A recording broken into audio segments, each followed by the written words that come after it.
This audiobook was produced using Microsoft Azure's TDS, narrated with the Jenny voice, brought to you by Hogfell, and created with full permission from the author Seras. If you're already this far into the series, you know that Ghost in the City isn't just another power fantasy or gamer system rehash. This story is life or death, and there are no second chances. Ghost in the City is the kind of story that gets you re-downloading Cyberpunk 2077 just to scratch the itch. So buckle up, you're in for one hell of a ride. Welcome to Night City. Chapter 221. The lines of text as everything ran through checks confirming it was working was only barely grabbing my attention as I slowly sat up and stretched a bit. Feel alright? Feels alright. I confirmed, as I looked at my system. Raven Microcybernetics X-Disk Adaptation X-Disk 0 aught. Raven Microcybernetics RAM Upgrade Adaptation RAM Upgrade 0 aught. Camilo RAM Manager Adaptation RAM Manager 0/2. Rostovic Self-IC Adaptation Self-IC 0 out of 0. Yeah, that looked pretty good. For new pieces of equipment, but only one of them causing any adaptation issues? Kid? The Camilo is causing some feedback, I think. Nothing major. I informed Vic like a good patient, and he pulled up his screen looking things over. Nothing I can see. He mumbled. You sure it's the Camilo? He rumbled, his hands tapping at his screen. Yeah, 100%. Could be anything though. I'll let you know. I reached up and ran a hand over the back of my head.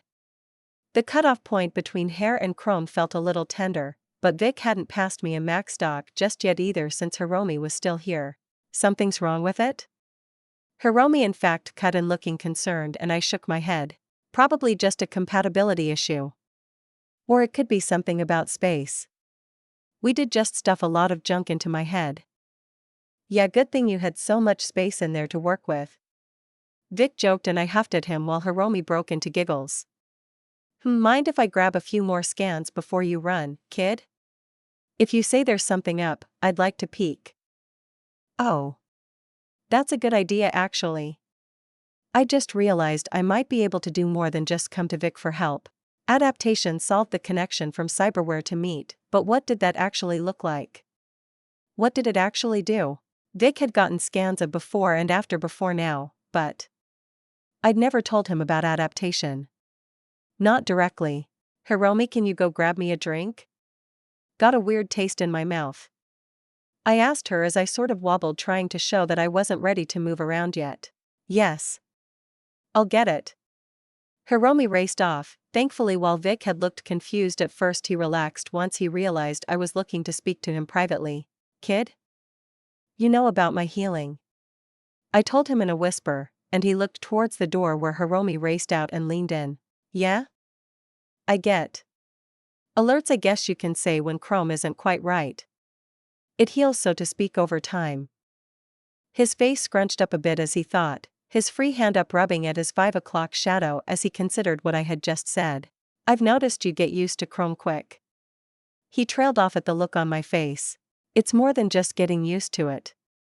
It's like adapting. Right now we just plugged the Camilo in, and there is something not perfect about it. Take your scans as much as you can, and when I adapt to it, we can do it again and see if we can find what the issue is? I figure it might be helpful. If it's something I can see on a scanner, or some data alterations, then yeah, that would be very helpful. He rolled away suddenly, and pulled out a hard drive from his desk. It's a fresh drive. I don't want to leave this on the normal server. He explained as he slotted it into his scanners, and motioned for me to rest back. A minute later Hiromi arrived carrying a soda and I had to wait as Vic's scans were very sensitive. Hiromi came home with me, the two of us camping out on the couch once all was said and done, and I finally had a chance to close my eyes after a few more hours of watching bad TV with Hiromi to get my 8 hours. I woke up in the morning feeling perfect, but with everything healed I could feel it. A hitch so to speak in my neck, only it wasn't there at all. The Camilo definitely caused some issues, and I'd have to be very calm for the next while until I could drop more points in to adapt to it. I looked at my stat screen. 1 stat point. It was supposed to be my intelligence one. Ugh. I just wanted more levels. If I had more levels, this wouldn't be an issue. Especially since the temptation was now there. Intelligence 14, 20, due to cyberization, maximum value has increased by 10. Breach Protocol 14. Quick Hacks 10. Programming 13. I could raise intelligence to 20. I was no longer limited at all. Each of the 4 pieces of cyberware had given me an additional 2 adaptation for intelligence. I could max out a stat. Closing my eyes, I let myself just process. The temptation for ultimate power was definitely there. But I still needed to follow the rules. 1 point for stats, 1 for adaptation, and the one I was sitting on was for stats. I was getting closer to another level up, another dive into the net, and I might get that. So while the irritation in my neck was annoying, and the temptation to just mash everything into intelligence was there as well. Slow and steady. I opened my eyes and pushed the point into intelligence. Intelligence 15, 20, due to cyberization, maximum value has increased by 10. And didn't feel any different. Intelligence is such a lame stat. I mumbled. Body made me all buff, reflexes gave me ninja movements, but intelligence didn't do shit. Stupid intelligence. Hiromi asked, and I rolled over to see her look up all bleary-eyed from her pillow. Nothing. Sorry. I whispered and reached over and pulled her blanket up around her shoulders a bit, and her barely visible eyes blinked a few times before she lay back down and Hiromi disappeared beneath her messy bed head and pillows. Heh. Hiromi was so cute, half asleep.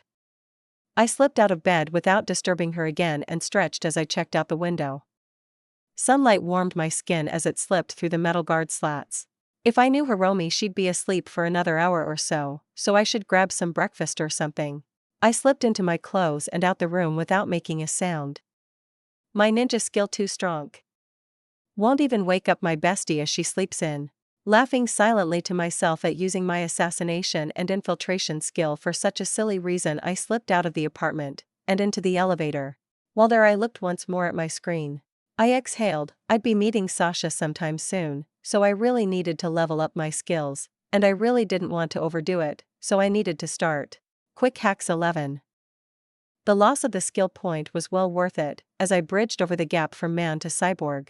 I had a lot of versatility thanks to Breach already being over 10, but Quick Hacks was an entirely different beast. Quick Hacks. Demons that were designed to be uploaded and sent while in the real world, although using them in the net was the norm now as well.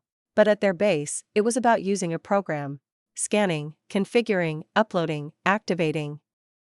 The basic steps for hacks, not quite covering everything, but it was an easy understanding. This was to begin the next step, before the previous step was even done. Configuring the hack as the scan happens, to upload the hack as it's being configured, to activate before the upload was complete. Reduction in time by a drastic degree. In the game of hackers, milliseconds mattered. In the world of the net, the one to touch the other first usually wins. I'd taken my first step beyond the human and into the cyborg. Not just using hardware, but using it in a way that was beyond just the human. Breach made me think closer to that of a digital entity. Quick Hacks made me learn how those digital entities can attack. The first step in understanding what it takes to wipe entire groups of people at a glance. To become the digital goddess that my cybernetic brain was destined to be. Okay, that was a bit much. I wasn't alt, but still. I grinned as the elevator door opened. Let's get some breakfast while I let my brain cool. Hiromi had to leave for school after our shared breakfast, dropping her off in front of Arasaka Academy. I drove off to find something to do with myself for the day. Honestly, with how full my brain felt with the quick hack level, there was only one thing. Okay, there were like a dozen skills I was still working on, but only one that was a priority. I headed to the dojo. A glance at my stat page reminded me just how close I was. A perfect cut. I know that's what I needed. Besides, I should avoid net diving for a bit longer to let the new cyberware settle. Doctor's orders. I headed back to Watson, back to Little China, and parked the Quadra in front of the dojo, reminding myself I would need to do a new paint job on her just to give me some distance from the BD that I wanted to give to Judy. Another task to do, but that kind of stuff came after. I stepped inside, the early morning sunlight filtering in through the skylights giving the dojo a certain ambience as I headed into the actual dojo half of the building. Already there were a few students, and I instantly got some attention. Yuri. What's that? Ah, the Yuri is back, huh? Come to cause some trouble? One of the students, one I recognized as part of the guys that ate noodles with me after the last time I was here. Yeah. I'm right on the verge of what I'm looking for. I explained and got an interested look from the older man. That's so? Trying to reach that Kensai state, huh? One of them said, and then got elbowed by a friend as they laughed at the idea. Well, I guess you could call it that. That's a bit pretentious though. I couldn't help but add, I might be a weeb, but like, going around calling myself a Kensai or something was pretty out there. Heh. Well, I know what you need. The only thing you really need. Gotta pull a live blade. He explained, and I instantly felt my lips shift into a frown. Shoo. Don't say that anywhere, Sensei might hear. Another of the boys called out quietly, and they all laughed. That's not true. I said before I could think about it. You don't need a sharp blade or a good blade. If you're trying to become good with a blade, anything would work. You need the practice and the eye within the mind. Sensei butt in and everyone went quiet. You are correct. What can a legendary blade do for someone that cannot see? Yeah, exactly. I snapped my fingers. Hi, Sensei. Kusanagi. You have returned. Unfulfilled? Yeah, I didn't find it. I said, a bit grumpy despite myself. I'm right on the edge though. Then grab your blade. I nodded, the other students hurrying away to avoid the look Sensei had on his face, as they all knew they'd fucked up bringing up real blades. I got the feeling Sensei knew what his students were up to obviously, but still wished they used their swords for better purposes. Or I could just be wrong, and thinking better of him than he was. This was a Tiger Claw dojo after all, as I'd come to accept in my time in Night City. You could respect someone but still know they are terrible people. I grabbed a shurnai and loosened up, feeling that slight tension in my neck, but that was easy to ignore as I turned and blinked in surprise. Sensei? Kusanagi, prepare yourself. He offered and raised his shurnai up slightly above his head. Okay. All out from the start then. I breathed in, exhaled cold, and moved forward to being our engagement. The sound of our shurnai tapping each other was soft. Neither of us were striking fully, instead seeking to find the chip in the other's defenses. That slip up, that ephemeral space that would allow our blade to connect. It was tough. Even with all my knowledge dumps, Sensei had his own experience, better reach, and a few more advantages. Who knew what cyberware the guy had? Either way, I fought it with tireless motions, my condor giving me strength and endurance to match the knowledge dumped into my brain. More. I just had to find one more step. Finally, in a move I registered just a moment too late. Sensei activated his Sandy, and I barely jerked my head out from where his blade would have smacked me. The motion so sudden and extreme that his follow-up still tapped my shoulder, cutting me down. Damn. I cursed, then flinched at his look, but I stepped back and raised my blade once more. There was silence between us, broken up only by the whispering of the other students. Most of which I could still make out as they weren't that quiet. Damn, still can't believe Sensei has to pull that move out. Right? She almost dodged too. I didn't even see it. I let the sound flow through me. Stop focusing on the unimportant. The blade was raised, and Sensei moved in, a simple strike, but hiding depth, and I responded, pushing it away. Our blades clacking as we fell once more into a rhythm. It was a speed that would have looked performative if it was back in the old world. Sensei had more than a Sandy, his reflexes were obscene even without it, and I was already at the absolute human maximum for what a human could do. But this wasn't it. Where was it? That last bit I needed. The XP just refused to come forward. None of this was new. None of this was the final step. I shifted, pulling back and bringing the blade to my waist, as if it was sheathed. Something new. I just needed to do things I didn't practice as much. Surely. The draw of the blade slammed into Sensei's counter, returning once more to the pace. Before I shifted, if this style didn't work, I held the shurnai with one hand and went sideways and started poking. Rapier work was deadly, and faster than swinging. Sensei was pushed back for a moment, but he adjusted and simply held his defense, and I realized this wasn't it either. A few steps back earned me space and Sensei didn't chase me. The two of us looked at each other, well outside of the reach of each other's blades. Shifting, I paced a few steps, which he mimicked, each of us slowly shifting in stance and aggression and defenses, as we registered the other's shifts. Minute details stood out in stark contrast, a muscle stretching, a bit of weight shifting, a changing grip. All of these things meant something and I took them all in with my karoshi, my eyes never losing track of it all.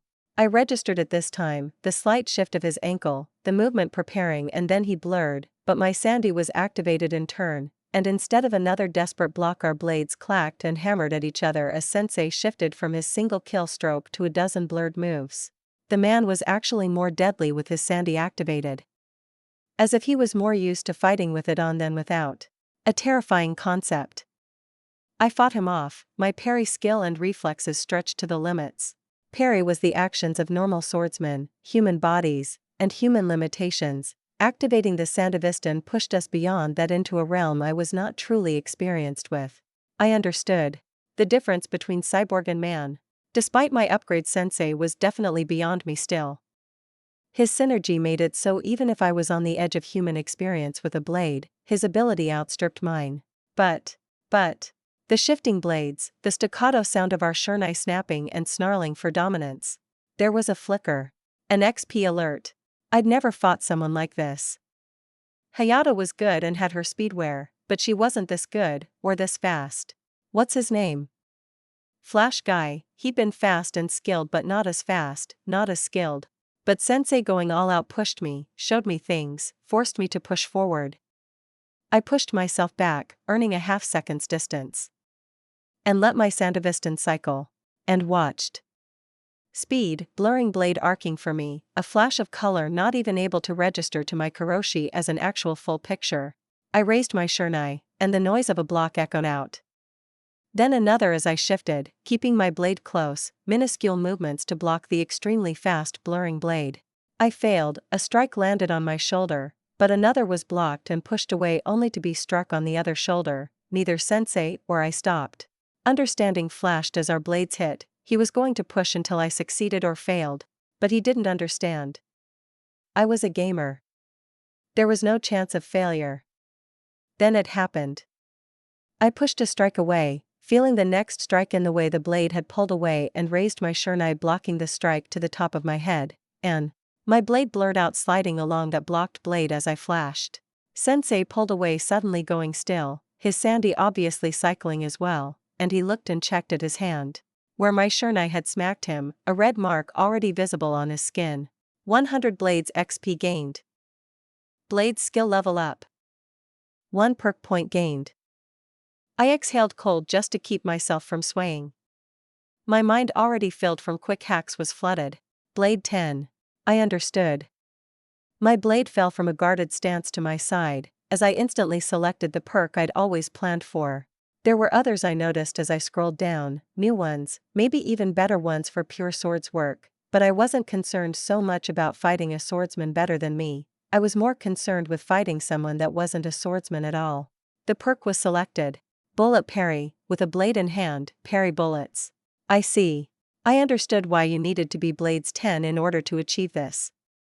How could you parry what you couldn't see, if you hadn't reached the point of no longer needing to see? My shurnai was raised as I felt it, a shift in wind, and more, and the sound of a shurnai stopped from smacking into me echoed out. My eyes opened and I saw Sensei standing before me, blade stopped. The look on his face was shock, but more than that. He stepped back, falling into a high-cut stance, and moved. How could parrying a blade be harder than parrying a bullet? The tip of my shurnai reached out and touched Sensei's descending blade, and simply shifted it to the side.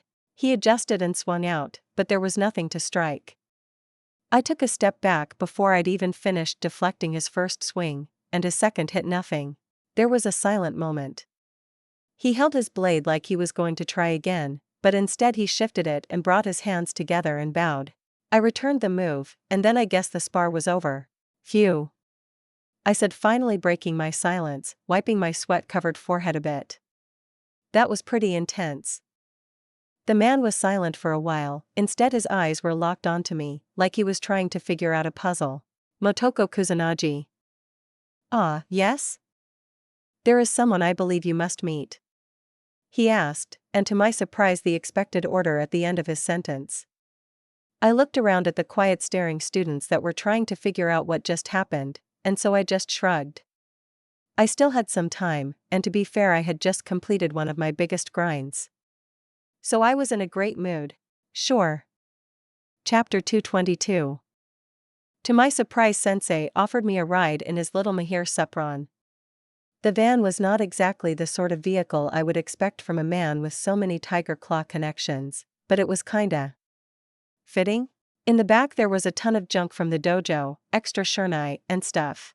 The only stop we'd made was at my quadra to pick up my actual katana.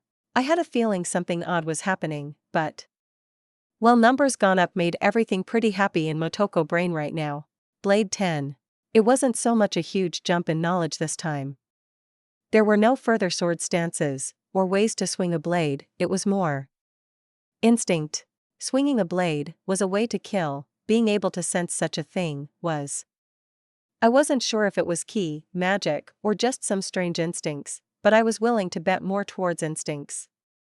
I could register the smallest changes to sense when I was about to be attacked. The senses needed to tell when a bullet was being sent my way. The senses needed to know when a blade was drawn.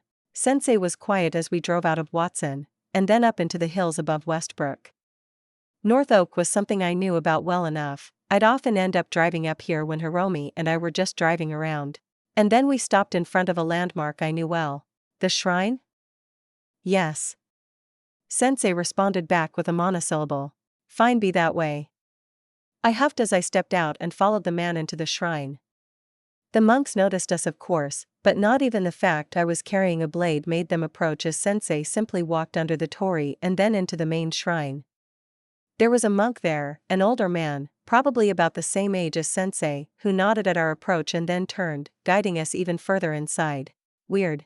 We entered the main shrine, which was supposed to be more private, I thought. Wasn't this where the kami of the shrine was meant to live, and so no one was supposed to really enter? I mean, I wasn't the most caught up on Shinto beliefs, but I think that's what I remember from too much anime. Fuck, don't tell the monks all my knowledge of their religion comes from anime. We stepped inside, and to my surprise there were two other monks inside, the two of them sitting Saiza facing the door. The monk that guided us walked across and joined them, all three seemingly not even looking at us. Sensei moved in slowly, seemingly guiding me, and I followed before taking a Saiza seat before the three of them. The middle monk made a noise, an old man, with eyebrows practically flowing off his face, but it was the crone that stood out to me. The guy. He wasn't meat. That was a full Borg, an FBC, a Gemini, but not really hiding what it was, which was a bit weird. I took this in instinctively. He was in a Gemini, but there were still traces of chrome appearing. His neural link was beefy and he had a sandy, but yeah. That was a Gemini. I was sure of it. But then I felt it, a prickling lightning shooting up my spine, a shift in the wind, a smell in the air, the flash of light glittering off a bit of dust flowing through the room. My action was instinct, blade drawn and raised to guard my right side as suddenly there was a shriek of a blade on blade. The old man had moved so fast there was no registering it at all. In his left hand was a small wakizashi? Tonto? One of those types, and it had swung out. He'd simply leaned forward and swung at me, and I'd blocked it. I was going to step back, to make another action, but satisfied? I asked instead. He hadn't returned his blade, hadn't ready to counter. He had no intention of swinging at me again. Do you know the meaning of this shrine, Kusanagi Motoko? The old man asked, and I had to blink as I shook my head. Ah, you see. This shrine worships a kami unlike those you will find back in Japan. We are crammed in Ayajinja, the shrine of chrome, night, and electricity. The shrine of the modern kami. Wait. Was this literally a Shinto shrine to Cyberpunk? Fucking Cyberpunk, fucking Pondsmith. That's actually kinda funny.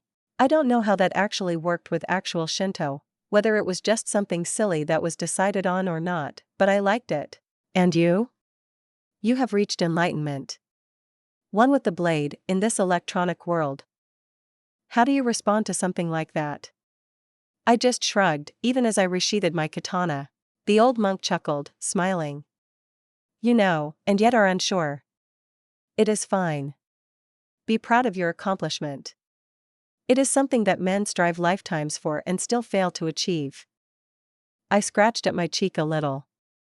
It was kind of embarrassing to be talked up so much when it was just because I'm a gamer. You are the youngest in our records to ever achieve this. This shrine documents all those that achieve this within the city. We, the elders of the Kramdenaya Jinja, acknowledge a new Kensei has been born. The three all bowed to me, and I felt even more awkward. This felt like something big or something, and I really had no idea what was going on. Can I just go back to doing my own thing, please, crazy old guys? Okay? I asked, because I just didn't get it. Didn't really understand, but the old monk chuckled again. Ah, of course, youth. Have no fear, Kusanagi, this is simply the tradition of old men. But there is a benefit to you. A Katanakaji will forge for you a blade worthy of a Kensei. I just nodded slowly. So? I'd get a new sword? Okay, that's kinda cool, I goose. Come, we request only one thing, for our traditions. And then from beside the monk on the right a box was laid out, and paper and ink? Please. He offered, and the main monk nodded as well. What do I do? I asked, half whispering to Sensei, who sent me a look like I was totally going to be swinging a shurnai for a few hours in punishment. Calligraphy. They wished to understand a new Kensei's view of the blade. When I just looked at him blankly for a while, there was the tiniest of sighs. Simply take the brush and write out sword. The kanji is there. He pointed to the markings on the top of the box. I nodded cause I knew what calligraphy was, but I didn't know how to do it. I sighed and looked at the brush, ink, and paper. I closed my eyes. I hate when weird stuff like this is asked of me. I always feel like it's embarrassing. It's going to look terrible, and then they'll judge me for something that in their eyes is important, but honestly is just some weird stupid tradition, or thing they care about.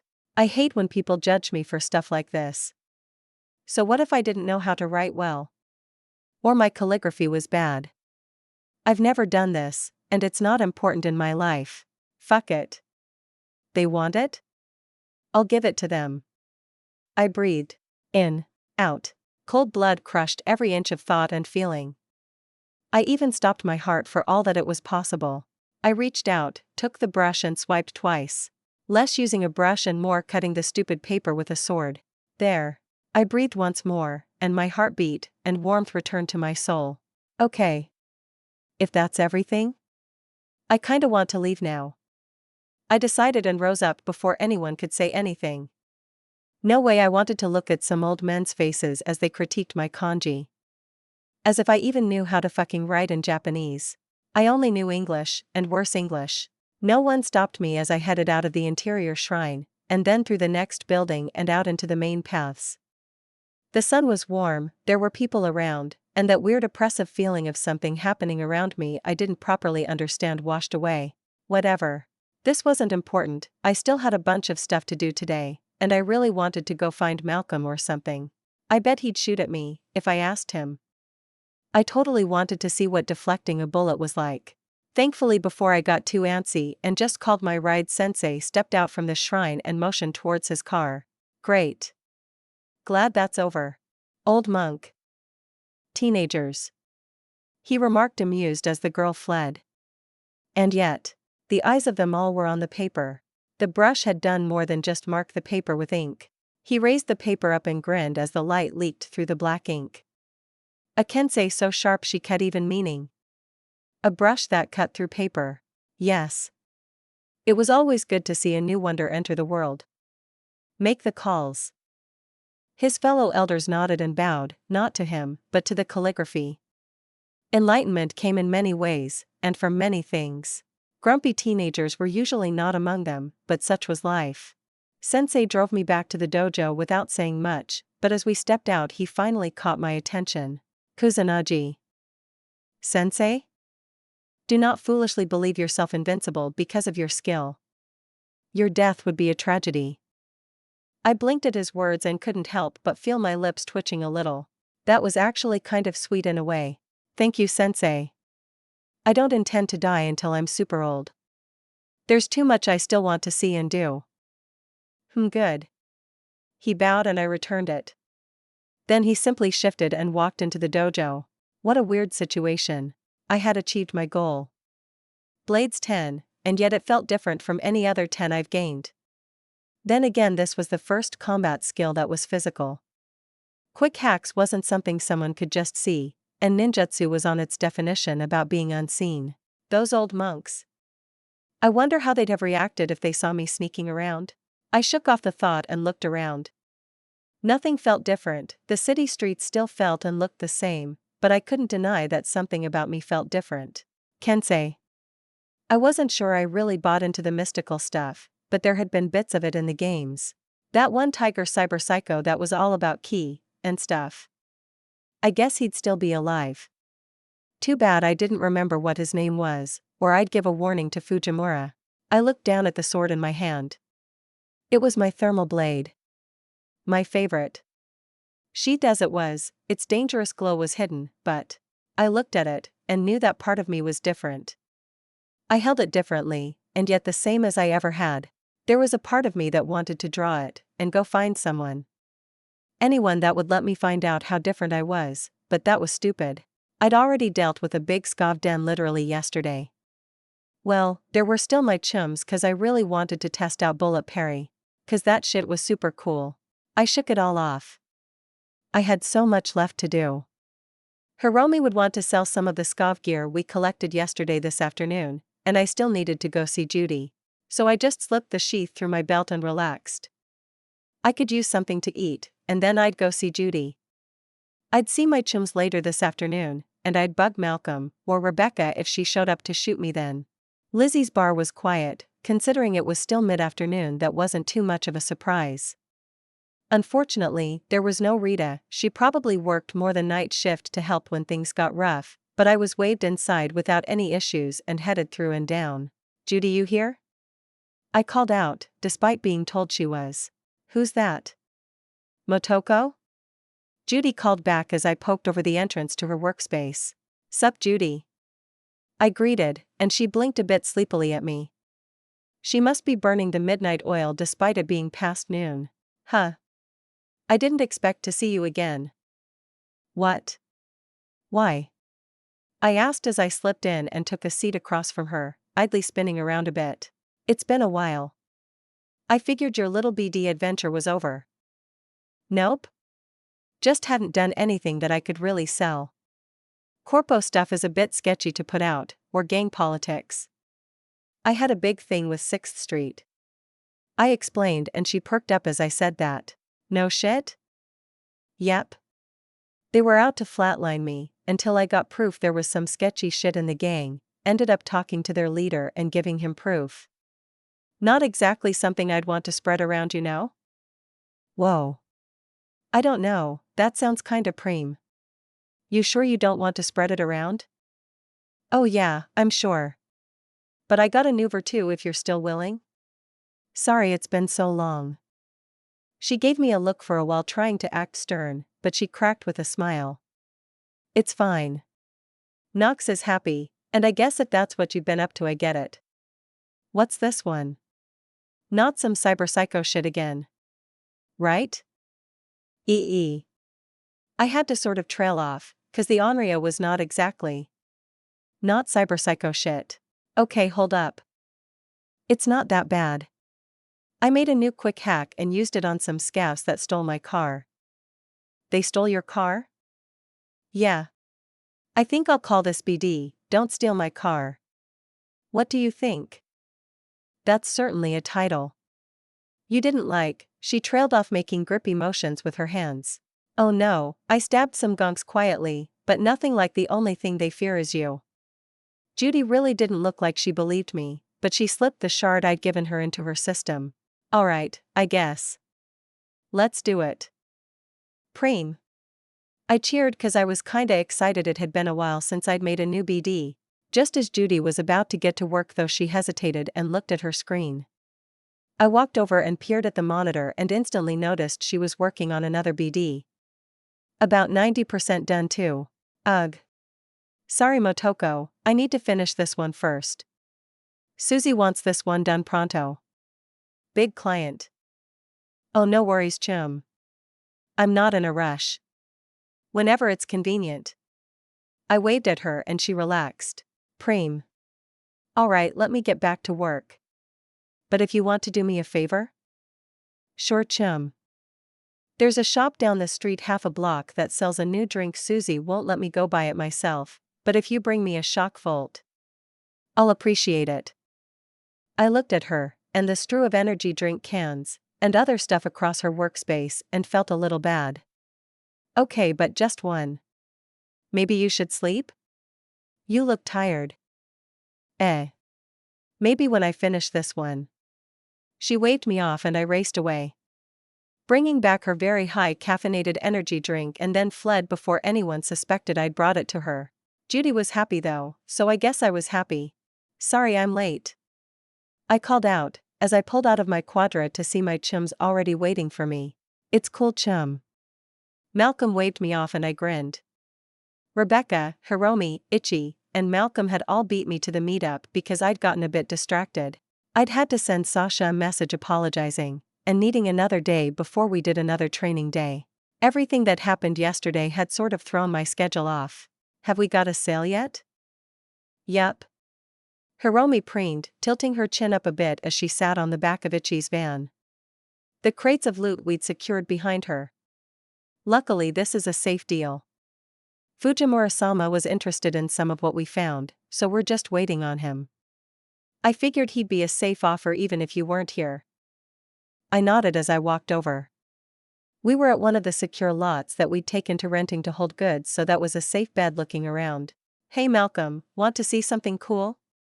I asked, and I could feel my inner glee prickle up as he instantly pushed off the van. Yeah, duh? I reached behind my back, pulled my Lexington, which caused a bit of concern from my friends, but I pulled the mag, made sure there was a bullet in the chamber, and walked over to plop the gun in his hand. Then I walked a bit away, turned and adjusted myself. Shoot me. No. Hiromi yelled, practically shrieking, but Malcolm was already midway through taking aim before he stopped. Motoko. Hold on crush, I want to see where Strings is going with this one. Rebecca called out from the back of the van as she swung her legs around excitedly. No. We aren't shooting each other. It's not like he'll hit. I countered, and that of course earned me a lot of confusion from everyone. Malcolm even checked the pistol to make sure, and then he looked up at me when he was sure the bullet was actually inside. Are you an illusion or something? Got your hack working that replaces you or something? Nope. That's an idea I'm working on though. The functionality of it all is a bit wonky, between RAM usage, and trying to keep the demon that would be needed capable of actually replacing an entire patch of someone's vision, the Kodash. Hiromi. Ichi called out, and I stopped to see what he wanted to say. Just let Malcolm shoot her already. For all of our sakes. Rude. I gasped at the audacity of this bitch, and he just rolled his eyes. Malcolm shifted from Lexington back to me, and back then he raised an eyebrow, and I nodded. Ready. He raised his gun even as Hiromi continued to argue with Ichi, now upset at him calling for me to get shot. Rebecca was watching, having seen what was up. And then Malcolm pulled the trigger. No, that wasn't right. I registered it. The angle of the barrel, the way he was holding the pistol with one hand, the way the bullet would come. I drew my blade and swung, even as the sound echoed out, and then there was silence. Did that just happen? Rebecca spoke first, no longer just sitting back, but fully forward. Tell me that didn't just happen. Holy shit. Malcolm gasped, looking at the gun like it shouldn't exist. Fuck yeah. I cried out, arms to the sky. I am the queen of the blade. Did what? Hiromi whispered, shocked, and I danced around hooting in delight. Before turning to the brick wall and checking it. Yep, there it was. A bullet hole. You just hit a bullet with a sword. Malcolm said, and I turned to him with my biggest shit-eating grin. I have mastered the blade. I put on my fakest Japanese accent while saying it, and gave a little bow. Okay, my turn. Rebecca called out, and I just laughed as Hiromi was even too shocked to protest. Sure. I agreed easily, as Rebecca pulled out her own Omaha, and I grinned as I set up for another clash. No wait. The Hiromi called out, but it was too late. Rebecca fired. No. I activated my Sandy. Again I swung, and then she fired. The cause and effect was off. The bullet sparked, my awareness shifted. Omaha didn't just fire one bullet, but a 3-round burst. The blade shifted in flight, and the second round pinged off in a flash of grinding metal, and the third I just barely managed to impose the blade, and instead of the simple deflection this one spiraled up, but still missed me. Then all was silent. Ha fires 3 bullets. Hiromi shrieked and then stopped looking between Rebecca and I. Yeah dash. We know. Rebecca and I spoke at the same time, sending each other a grin. It was a good test. Rebecca offered with a shrug. Also that was Nova. Yeah, if I can't handle a bit of rapid fire, what's the point of deflecting bullets? I just can't believe what I just saw. Ichi whispered and I sent him a look. I've been practicing the blade a lot recently. Finally got to the point where I could do it. Well, do it safely anyway. Hiromi attacked me right after I said that and started trying to throttle me, which was a little dangerous. I was holding a live blade. Hiromi. Chapter 223. Judy Alvarez. Alright, time to do this. She popped the can of shock Volt, washed down 3 wake-me-ups, and sighed as the cool warmth of caffeine washed through her. Her heart pounding in her chest was the best part. Then she pulled on the wreath and started up the new BD. Slipping into a new skin, especially from a RAV or 2, was usually a bit rough. New emotions, feelings, thoughts, and everything, odd random twitches, the way people held themselves, it all felt so different. But not with Motoko. Oh, it felt different, but there was none of that random irritation. Cool shorty washed through her arms would definitely be prickling. Judy Motoko peeked around the edge of a container. Scav. The target was already being attacked and he never even knew. She felt a rush when technology simply gave way to her, and a dozen golden lights shot from the man, filling her vision with every threat. So many. Judy hesitated in shock. Motoko didn't, washing away her surprise with cold, sinister confidence. Absolute shorty of action. Motoko sent a message informing Ichim of the numbers, and then ran a chrome hand across her cheeks. Judy was smiling. Oh shit. That wasn't just eagerness but the cold delight of a murderer about to get her fix. A new hack was sent up, going by so fast Judy couldn't even see the text scrawl across her own eyelids, but she knew it was functioning because there was no hesitation. A moment later Motoko moved, and Judy once more learned what it felt like to not be a lazy bitch. Leaping up onto the container and then across in a rolling move to keep her out of sight of the Scav, leading to her sliding down into the container with an almost eerie lack of noise. No scraping of chrome hands on the container, no echo when her boots hit the ground. Silence. It caused a shiver up Judy's belly. As she realized what was about to happen. A knife was pulled free from behind her back. Her karoshi didn't even glance at it, the cold surety that everything was exactly as planned as it plunged into flesh, and Motoko moved, hand over mouth, muffling the faint gasp as the Scav died. Dragging him off the chair and hiding him didn't even take a momentary thought, simply instinct confidence. Then she peeked out, and something shifted. A car, Quadra Type 66, but a Nomad style, rough and tumble. Motoko's car?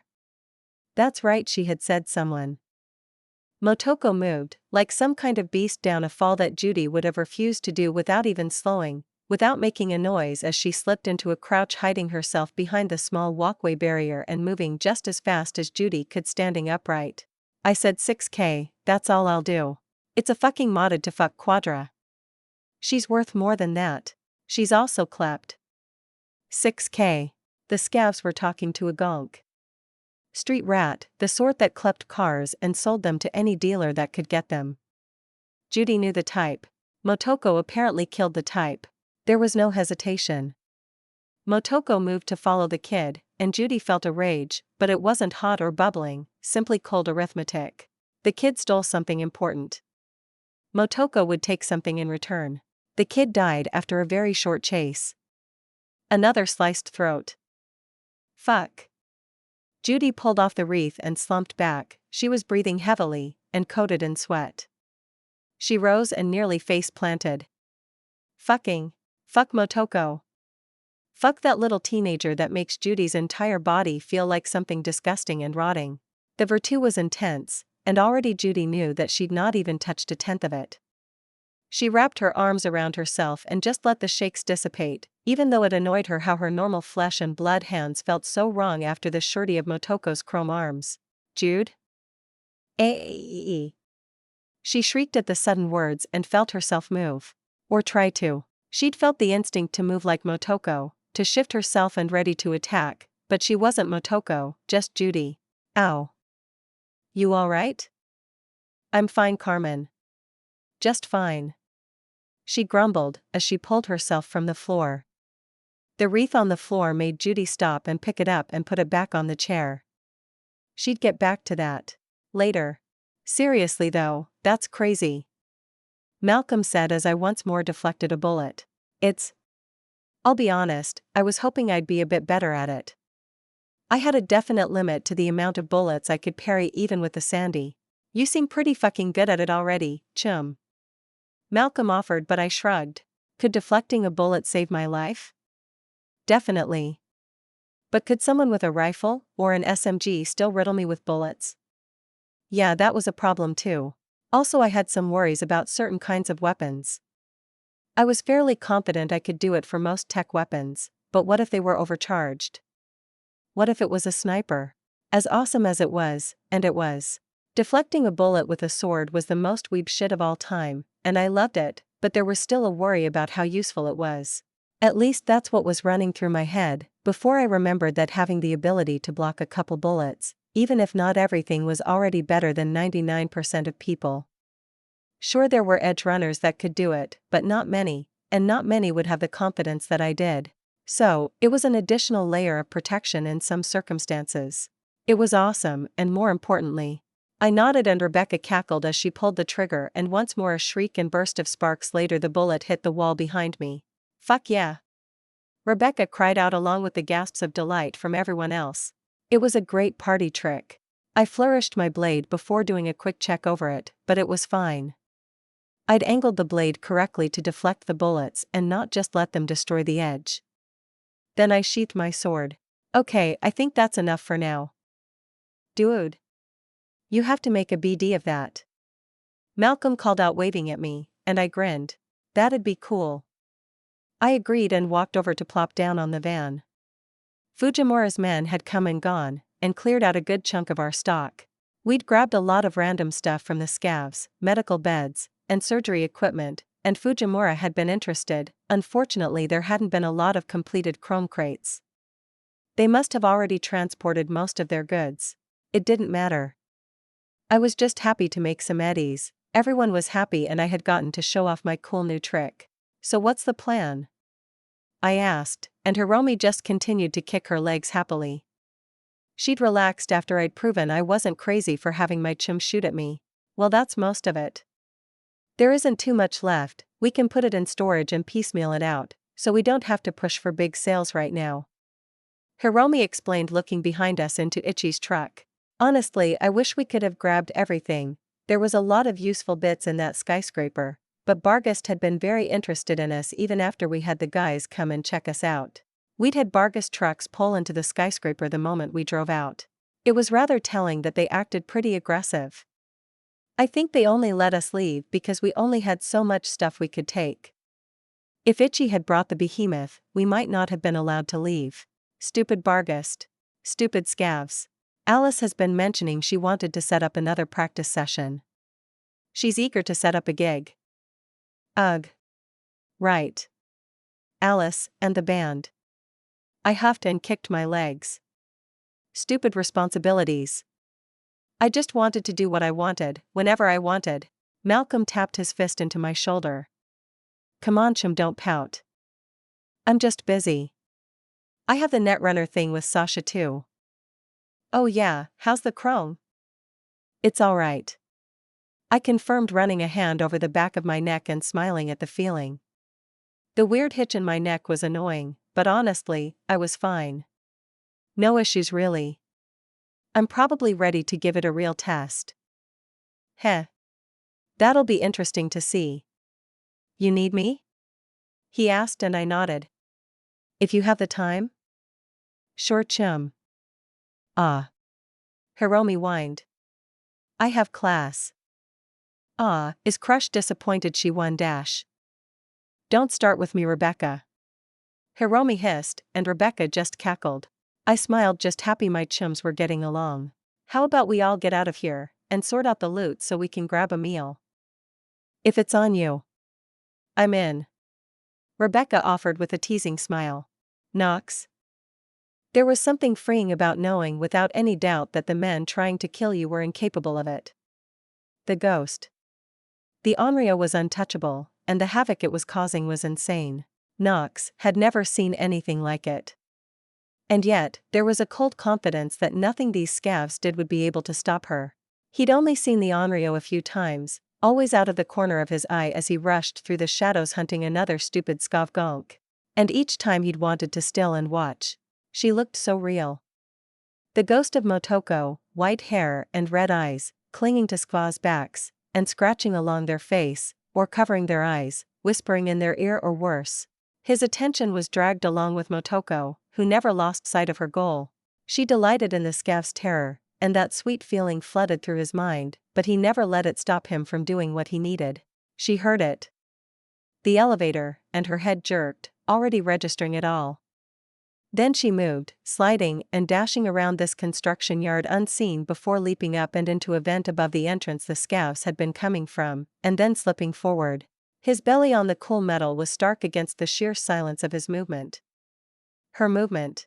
Motoko never made a sound, every movement made, was done in the perfect way to hide the noise. Her chrome fingers spread out and secured her body as she shifted, never even slipped along the metal venting. Then he could see inside, see an HMG turret, and he rode along as she hacked into it. Letting his eye fill with a new screen and he could see what the turret saw. Terrified scavs. The cold surety that they were dead men filled him. The elevator finished but he could only just hear it, the turret facing away before a squad of terrifying scavs stepped into sight. Big. That was his first impression, lots and lots of chrome and massive guys. The sort that Knox would run in terror from. Motoko though? His thoughts shifted, old chrome, big but poor quality. Made the guy strong, but weak. So very very weak. He felt her slip onto her back as if this was all not worth even stressing about as her hacks started running through the squad. Well, where is this runner fuck? Why isn't he dead yet?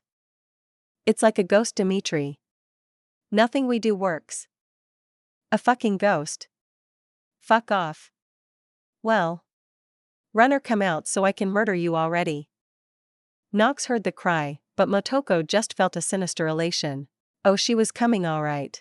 What do you mean I've been here the whole time? The voice came out as a whisper, not even words, but Motoko lipped the words, and he heard it through her agent. She'd hacked the scavs, and made their agent speak for her? That's crazy. And then all hell broke loose. Screen after screen popped across his vision as Motoko hacked, and hacked, and hacked. Knox could feel the way the system RAM of the cyberdeck was whining, keeping up with all the uploads.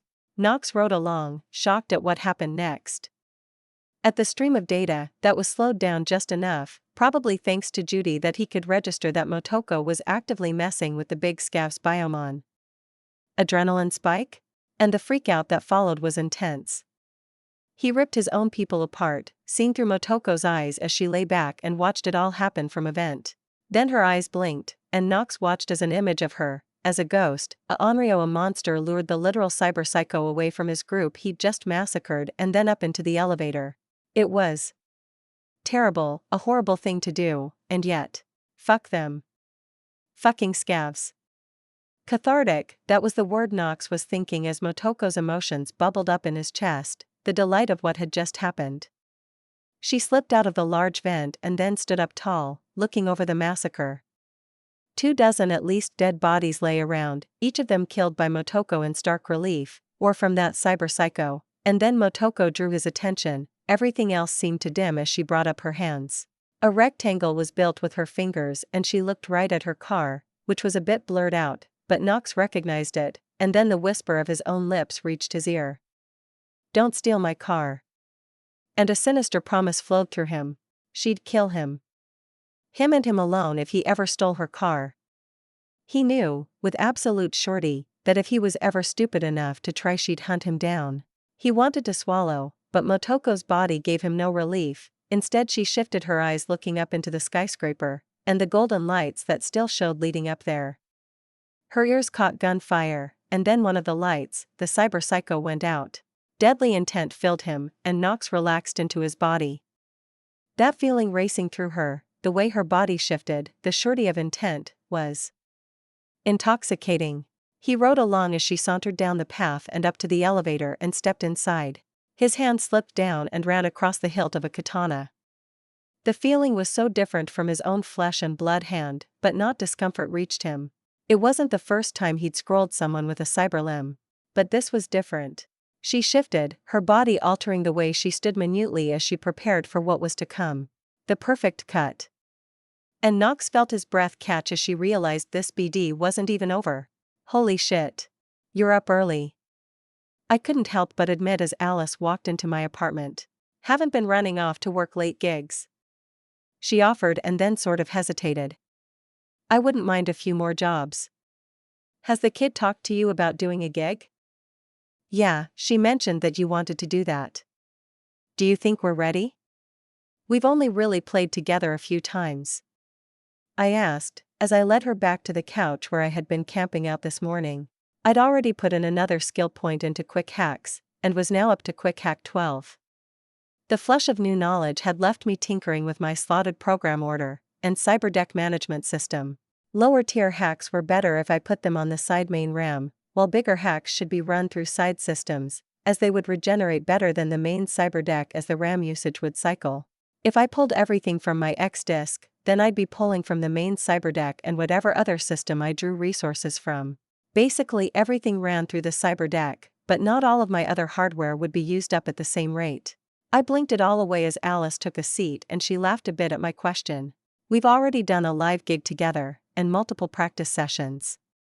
That's pretty normal for a new group. We don't need to be perfect."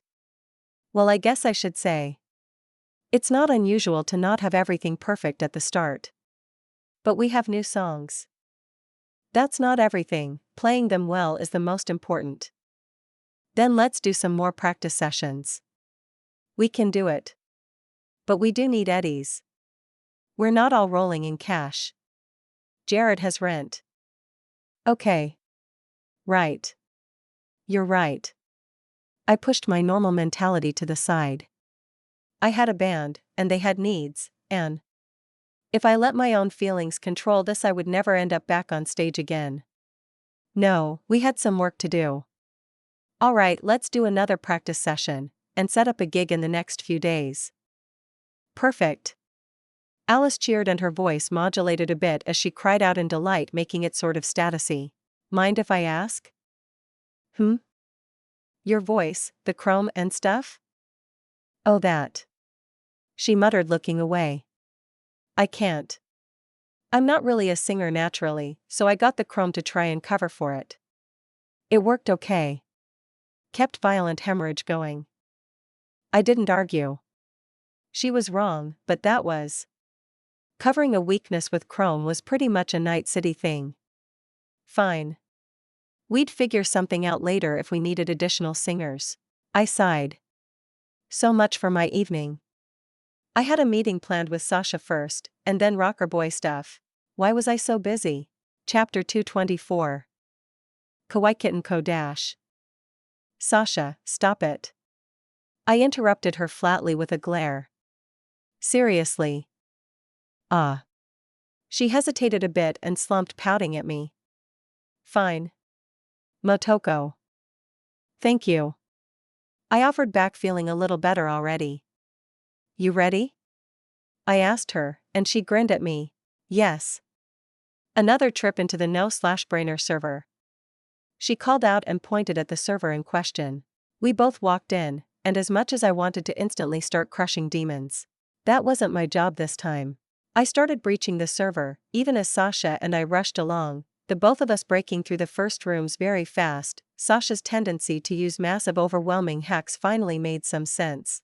You enter a new room, and release something large, wiping out if not all the defenses, a huge majority of them, and then clear out the weakened defenses. Take your time doing whatever you need, and by the time you're done you move on to the next room and repeat. It worked, I guess. Can we slow down a little, kitten? Getting old, cat? I asked back as I had already breached through this room's defenses, opening up the gate to the next network node, but Sasha hadn't had time to relax yet. No bullying, Sasha, she demanded, and I rolled my eyes, but slowed down. Humph. You got new hardware? Yeah, a full set of stuff. X-Disk upgrade, RAM, got a Camillo. Ooh. And ICE. You got that sneaky kitten shadow deck. So you've what? Doubled your available RAM? She asked, noticing it instantly, as we slowly walked to the next room. Just about. It's noticeable. Yeah, Sasha bets it is. You're crushing the breach. It's making Sasha annoyed. She took longer to let Kitten kill all the demons like she wanted, and now Sasha is looking slow. Heh. I couldn't help but chuckle at that. I think you're a very strong runner, Sasha, I offered, because frankly, those massive hacks she threw around like candy were clean. The quick hack themselves weren't anything to write home about, but Sasha wasn't a programmer. She was a netrunner. Everything she did was clean, practiced, and with all the mistakes removed over years of practice. She'd tear me apart if we fought. I might be able to escape her, but she was just that much better than me when it came to the essence of being a netrunner. Hee hee. Sasha is happy. And those feelings are gone. Stop talking about yourself in the third person, it's creepy. Bullying again. She whined, and I knew that whatever it was that made her act this way was going to be a constant thing. Ready for the next room? Yes. She chirped happily and raced ahead, and by the time I entered the room the faux heat wave of her program rippling across the room washed over me. Thankfully it was entirely visual, a distortion of the server as it handled a massive load increase. I'll get the bridge. I called out, wishing I could just slay demons cause XP, but I needed to prove to Sasha I could handle both sides of what was needed. I rushed to the access node. The glowing bit of data was already clear of demons, but its defenses were active. It instantly tried to lock down on me, but I threw its probes into my new ICE and let it get chewed up there, letting me attack without distraction as I breached through. Instantly an array of security systems rushed over my eyes, but I wasn't bothered. This was ancient shit. I didn't even need to actually crack it like Sasha had.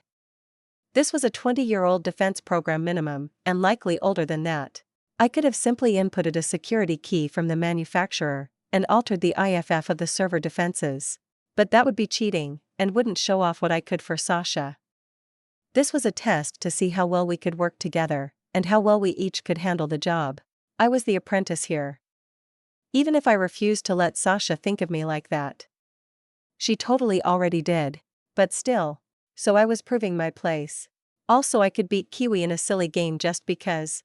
I killed the distractions in my head, and simply attacked.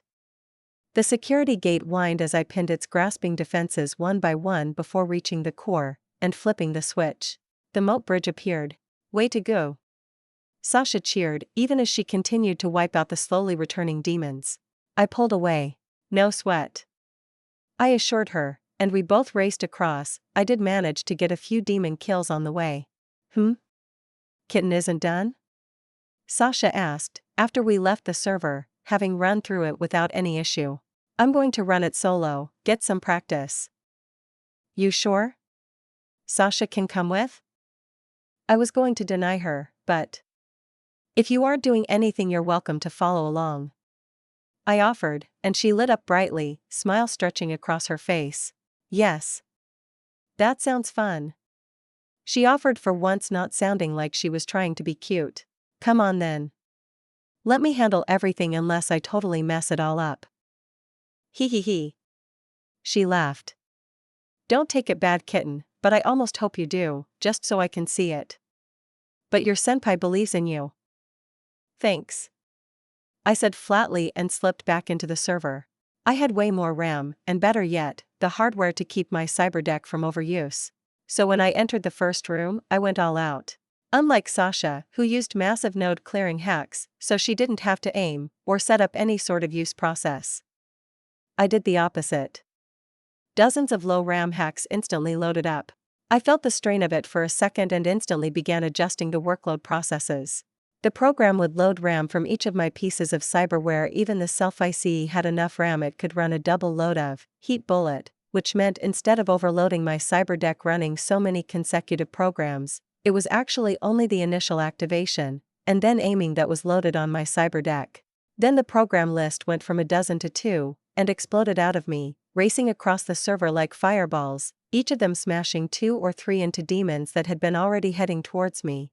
Sasha had been right. Overwhelm the initial defenders, and by the time you were ready to move on, you were cooled for the next room. That's the sort of netrunner knowledge that my system didn't really show me as such. 250 XP gained. 250 XP gained. 250 XP gained. 250 XP gained. 250 XP gained. Level up achieved. 1 stat point gained. 1 skill point gained.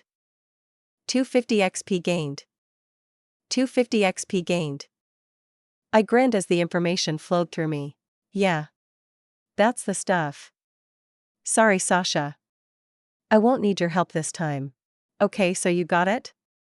I asked, and Klein nodded, spun his drumsticks around with a flourish and repeated the beat this time. Well, it was better. Alright, let's try that again. I asked, and got nods from everyone. Everlong. I needed the actual studio version, so.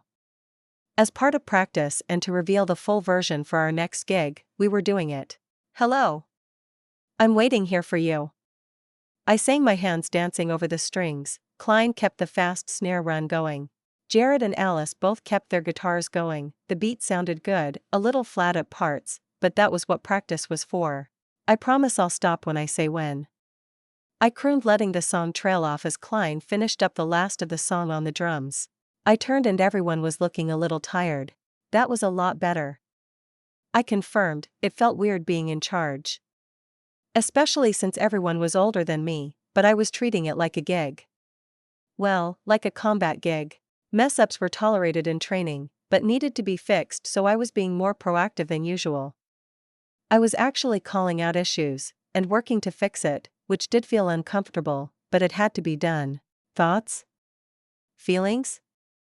I asked as I grabbed a water bottle to hydrate a bit as I looked over everyone. I'm getting it, I think. Klein called out and did a quick repeat of Everlong's snare run. Should be good.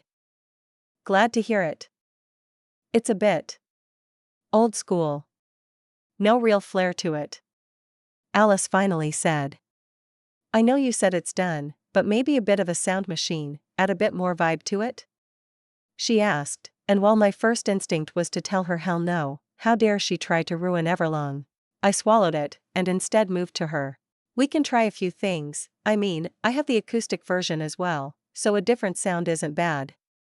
I offered and she lit up. Right. This wasn't just me, these were musicians that wanted to stretch their musical talents too. Great. Let me mess with a few things. She rushed over to the recording studio, and considering, Klein, you mind if I take drums for this? You want to drum? Fair enough. He confirmed, wiping a hand through his hair that glowed and pulsed. The fact he was wearing pretty normal clothes gave him a funny sort of feel. Although that was just because we were practicing and not actually playing a gig. He dressed up in tons of the current fashion when it was time to play. I replaced him and spun the sticks. I actually kinda liked drumming, funnily enough. Something about just bashing away with a pair of sticks called to me. I didn't hesitate as Alice was still fucking around, to just start laying out Everlong's drums. Jared nodded, and started playing the bass right along, and Klein picked up my guitar after a nod, and we all started jamming out. No vocals, just the 3 of us playing. Alice rolled her eyes, but not long after, some additional noise started echoing through the booth. I don't think I really liked it, not really. But Alice was jamming out doing it live, and frankly that was okay. This whole band thing was. Well, it was a bit stressful, but playing music was fun.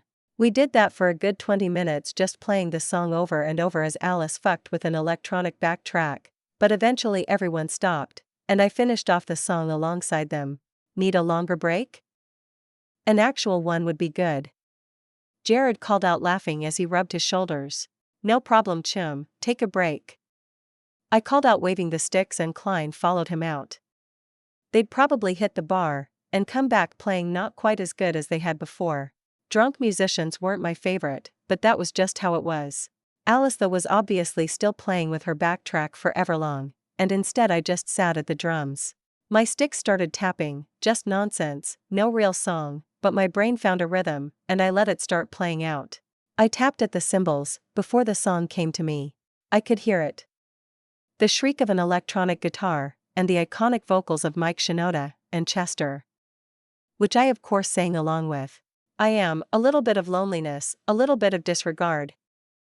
Fully into it, I started hammering away, keeping the beat just on drums without a touch of any other instrument, but all of them were playing in my head.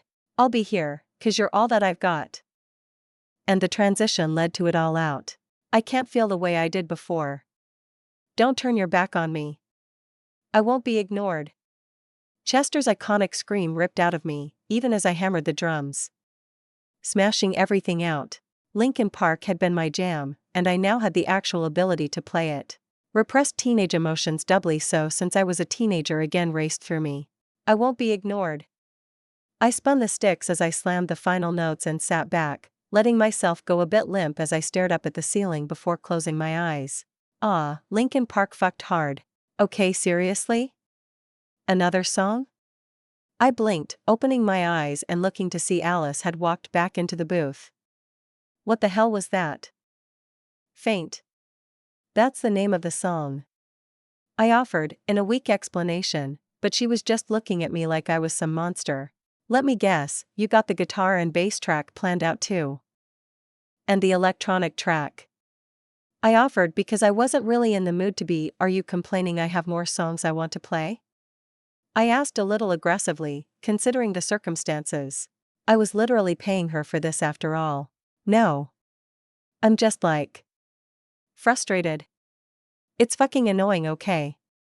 She hissed, pointing at me and then pulling the hand back and running it through her hair. That song. It sounded Nova. Are we going to play it? Yeah. We're going to play it.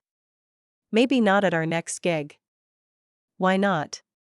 It could be a thing if you want to keep pulling songs out of you out every day. Make it so every gig has a new song played at the end. It'd be the sort of gimmick that draws a lot of attention. I blinked at the idea. It sounded cool in theory, but can we get everyone to learn a new song every time before we have to play? She winced a bit. That's. You know what? Fuck it. Yes, we can.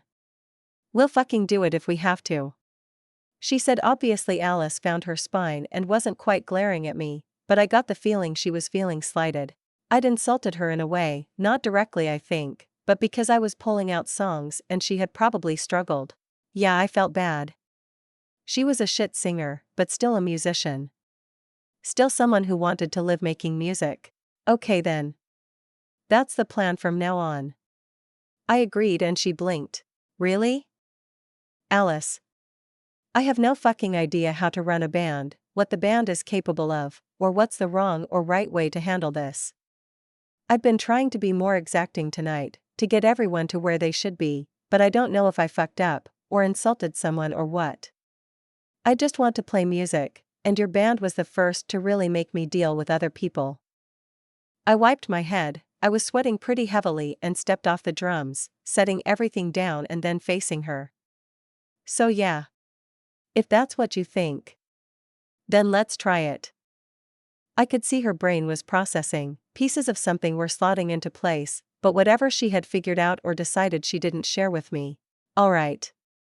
Come on. Let's take a break and talk to the others. She waved for me to follow and so I did. Heading up through the elevator into the nice bar area. The two boys were already drinking over the bar and they both looked up as Alice and I arrived. So we've come up with an idea for our gigs. It's gonna be a lot of work, but we can do it. Alice said before any other words were spared and then flagged down the bartender for a drink. Violent hemorrhage might be dead, but we're still rocker boys. Let's remind Night City we won't be ignored. She offered and threw me a wink at the words. Heh. Linkin Park reference. I nodded and got my own drink, and decided to actually sit and talk with my new band. If I was going to be working with these guys, I think we needed to know each other a bit better. David Martinez. Martinez. The tone wasn't too bad, so he hadn't pissed off the girl. Good. He turned to see Hiromi looking at him, and then nudging her head to follow. So he followed. She might be a shitty boss, but she paid. They rounded a corner to have a bit of privacy, and Hiromi opened her bag and revealed an entire package of BDs. Take these and start passing them around. Whoa. A new ghost BD? He asked, smirking as he took the plastic-wrapped package and noticed the name on the wrapper. Don't steal my car? Motoko and I had an issue in Dogtown. She reacted to it strongly. Just add them to the sale list. Alright, I'll need to check them out first. So I know how to sell it. He added as the girl's glare sharpened, but she sighed and nodded. Agreed. Then, like usual, doing the same corpo shit they were taught in class, she turned and walked off without a word. A power play. Whatever, Hiromi. He'd taken the same classes last year, and passed them with an A. Despite what Hiromi liked to think, he'd seen her grades, she wasn't a straight A student like he was. Then again, she also ran multiple businesses and made tons of eddies. David slumped. Yeah, fair. The rest of the day ran by quickly as he kept feeling that buzz to watch a fresh BD until finally he was let out, and he raced to the tram line. There was a moment he thought he saw her. That girl, the one who always grabbed his attention, but in the end it was just a flash. Once he was home, he pulled on his new wreath, bought because Hiromi had been annoyed that he was using an old shitty one that didn't have the resolution and tactile sensitivities high enough to handle the BDs correct. And slipped into the ghost. Murder followed. Cold-blooded, almost cruel murder, and it was the best shit. David's heart was beating in a rush as he cut down scavs, as he became the terror. Then, after causing a scary Borged-up scav to literally go cyber psycho and murder his own chums. Fucking Nova. He didn't even know that was possible. He felt himself prepare as he took the elevator up. The perfect cut. The words whispered out of his mouth, as the elevator doors opened, and his hands gripped the katana preparing to draw. Holy shit. Some real samurai shit. Hell yeah, ghost. A bit of Netrunning spread across their network and David recognized it as the hacks that caused guns to stop working. Holy shit. He was going to buzzsaw through these scavs. Was this a return to the only thing they fear? He hoped so. Then she went over the edge. Cool. A sense of utter calmness enveloped him. His heart skipped a beat. Sandevistan. Fuck yeah. She moved a blur to his senses, even slowed down for the BD, and the first scav was cut down that felt like a damn perfect cut to him. Then another and the last cut down in a blur of motion that David already felt like he wanted to practice. It was all zoom and schlink. But the feelings of the BD filled David and there was a sense of hunger. This was a feeling David knew. A need for more. Something he lived with all his life. It centered him and he felt like jerking as Ghost moved, almost dancing, every motion so controlled there was no sound. Nothing slowing her. Cut, even grabbing a decapitated head and using it to knock a scav right off the skyscraper. Nova.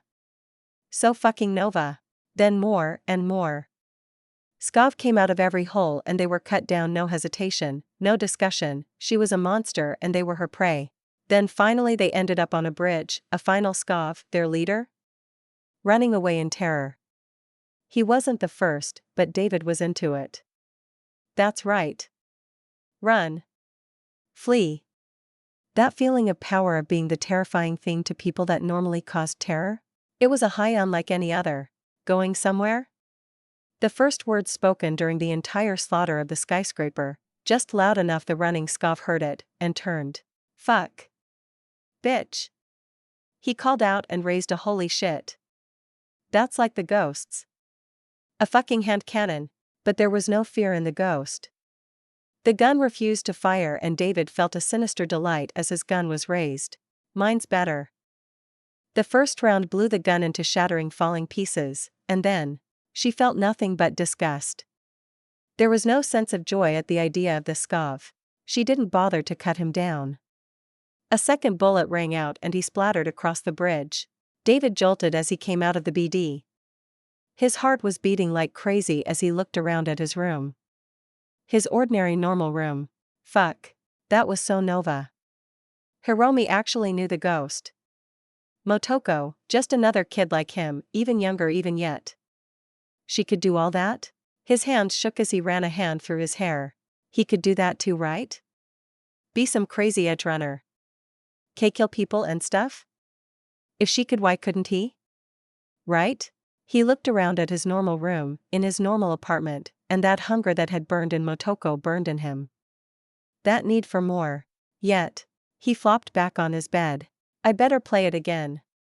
So I can tell everyone about it. He muttered, pulling the wreath back over his eyes. One more time to feel dangerous. One more time to leave his normal life behind. Chapter 225. I woke up with a big stretch. A late night doing rocker boy stuff meant a late morning, but I felt great after 8 hours. Sliding out of my bed, I headed for the shower as I considered what exactly my day was going to be.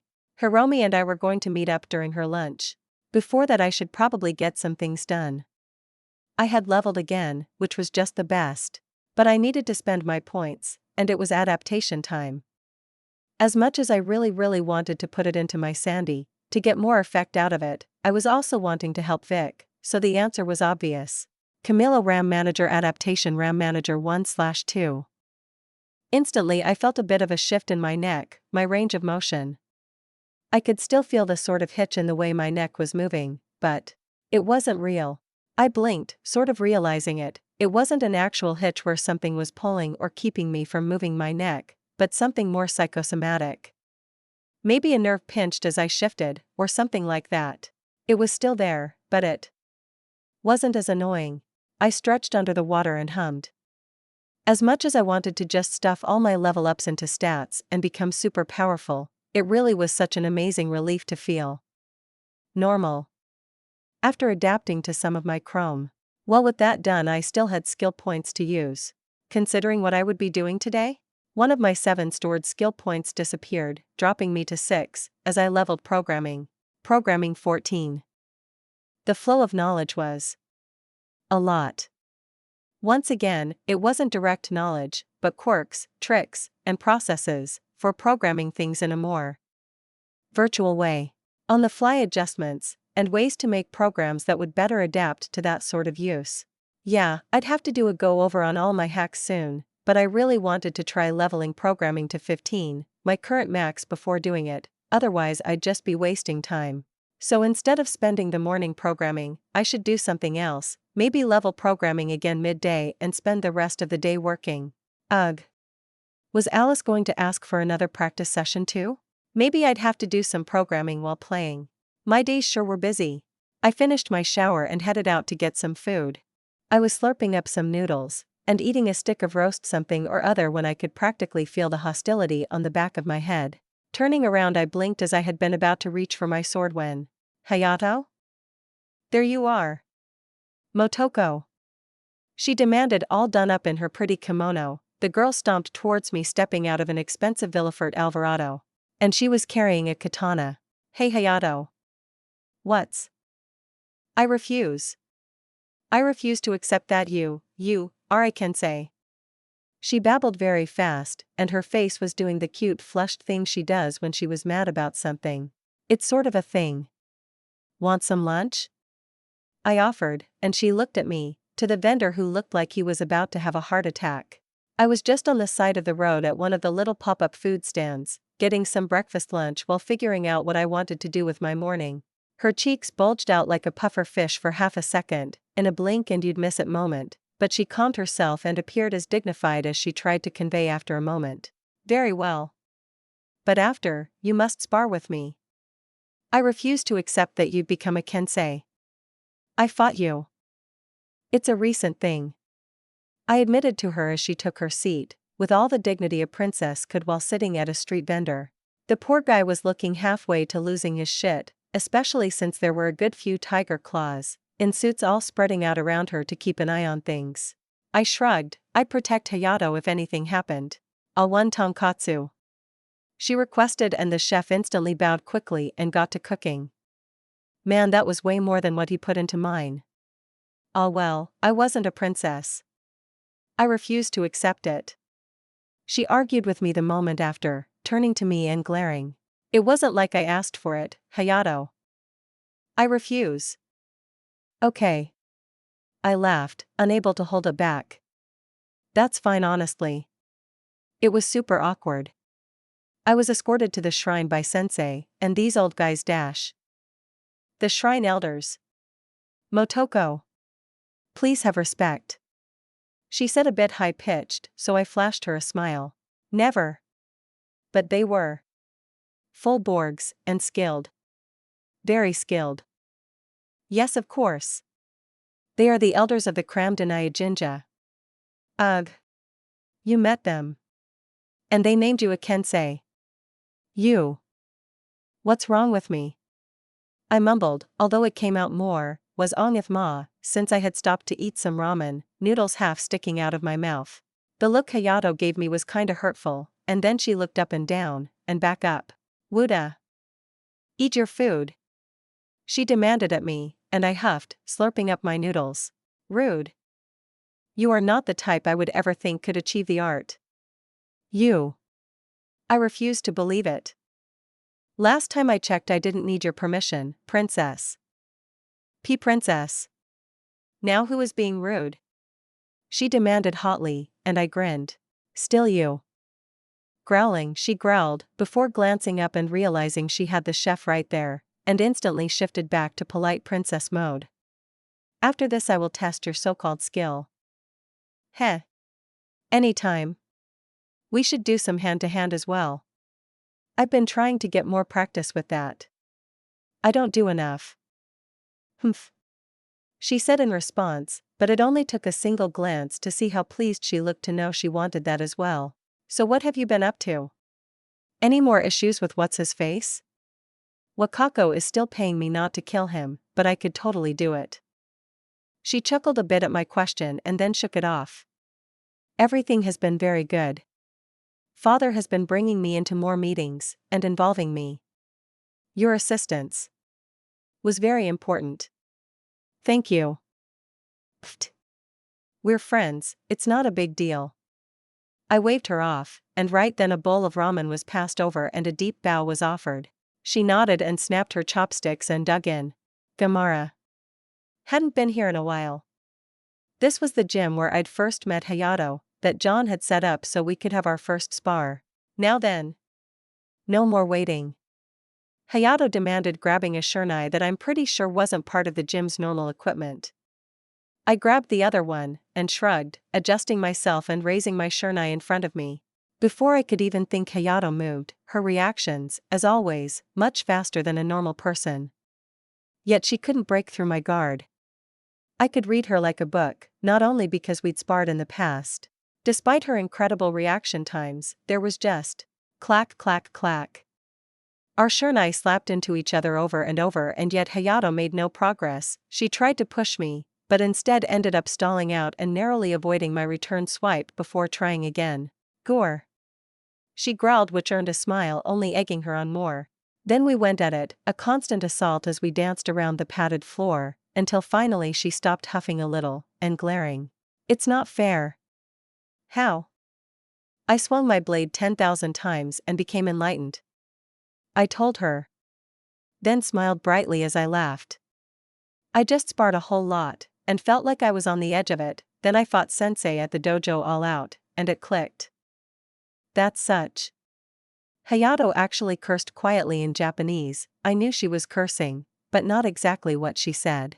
I'll assume you were saying how wonderful it is for your friend. I teased, and she glared before doing her rapid-fire emotions as she sort of jolted, and then flushed. I am happy that you achieved such a thing. Motoko. Hayato. I was joking.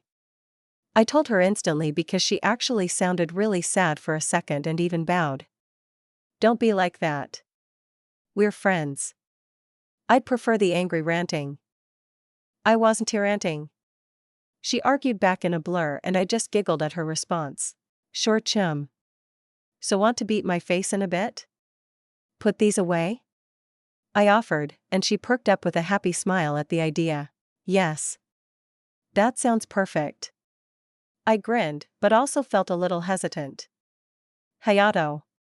That grin was a little merciless, you know? Feel better? I asked, as Hayato and I caught our breath. I do. She said after a moment, a triumphant little smirk on her face. I'd totally let her have a win.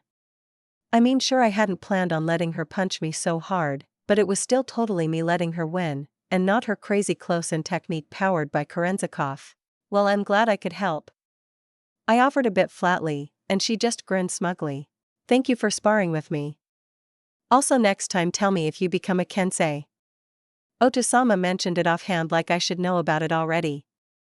If you are going to work for me, you need to tell me these things. I was so embarrassed. He wanted to know why I hadn't brought you in to celebrate your success. What? Why? It's just a thing. I offered. I mean dash. Motoko. Hayato interrupted, putting her face right up to mine. To be called a Kensei is a big deal. How can you be so blasé about it? You've become one of the greatest swordsmen in the entire city. No, the entire world. Nah. I'm not that good yet. I countered, looking at my hand. I wasn't even halfway there. My own knowledge of just how high the peak was meant I wasn't all that proud of being called a Kensei. This wasn't the old world anymore. Being the best swordsman didn't cut it when there were cyborgs that were far above. I could feel my lips tugging a bit as I once more daydreamed about joining them one day. Achieving the absolute pinnacle. A full cyborg. You. Fine. I guess you'd know better. But still. Otosama wanted to hold a party. Especially since you're an affiliate, and my mercenary. She offered, tilting her head up like the princess she was. Ugh. If I have to, Otosama. I teased, and giggled at the way her face flushed. Don't, you, ugh. She scoffed and looked away. We'll set up a party so you'll have to attend, and make sure you dress up, and make me look good, 'cause everyone will know you are with me. Alright. Just let me know when. I'll have to talk to Hiromi, and make sure we don't have anything scheduled for the day. Good. I look forward to seeing you then. She rose up with all the dignity she could muster and walked off. Bye, Hayato. I called after her, laughing as I rose up. Better get cleaned up a bit. I had a meeting with Hiromi in nowish. Well, if it was the princess, I guess I can accept you being late. Hiromi offered, biting into her lunch that she'd had to grab alone while I was rushing back across the city. Yeah, it was kind of a surprise meeting. She was kinda annoyed about the whole Kensei thing. I still can't believe you're so. It's a big deal, Motoko. It's really not. I argued back, sliding a finger towards her fries only to get slapped away. Hee. I didn't even want the fries, but Hiromi looked proud at her noticing my attack and fending me off. Stop it. She warned, then waved a fry at me. But a party? With the higher-ups in the TC, to celebrate you becoming a Kensei? That smells like opportunity to me. You should definitely do it. I already said I would. Yes, but I know you, and you'll be complaining about it soon. Okay, that's a little true, but you don't have to point that out. Yes, I do. Now, I heard from Alice, you got a new studio version of that song, right? Everlong. The love song? She whispered, sounding. Don't tell me Hiromi liked love songs? Ugh. I shouldn't be surprised, but no. They were usually terrible. I mean, Everlong was actually a breakup song, but I wasn't going to tell her that. I do. I pulled out the shard. It was the best version of Everlong we'd made last night. She snatched it up with a deeply disturbing grin. Yees. I'll reach out with my radio contacts. Which you actually have. Which I have. She agreed, smiling like a loon. I'll definitely be able to get Ash to play it on Growl, but I'll try to reach out to Body Heat. Ugh. Don't ugh. She argued back instantly. Well, I guess I have to listen to it first. To best figure out what stations to reach out to. Hiromi said to herself, holding the shard close to her chest. I rolled my eyes and just looked over at the radio on the food stand we were at. Instantly it went quiet as I switched it to play from a shard, and then just uploaded the data. A moment later the sound of my guitar playing came through and Hiromi perked up like I'd electrocuted her. Ah. She smiled wide and I just rolled my eyes as she listened. Nodding along to the full rock version, instead of the acoustic one I'd sang on the gig. And now if I wanted to chat with her, she'd just pout at me, so I had to listen to my own voice on the radio. It still left me feeling all prickly, but at least it sounded okay. Hey. Hiromi. And Motoko. I looked up. Hiromi had finished her meal and was wasting a bit of time before she had to get back to class, but we both looked up. I smiled a bit at the boy running up. David. Hello. Hey. You remembered. What do you want, Martinez? I'm in the middle of an important meeting. Hiromi said and I looked at her and couldn't hide my laugh. Hiromi, we're just hanging out, you were complaining about your morning classes. Motoko.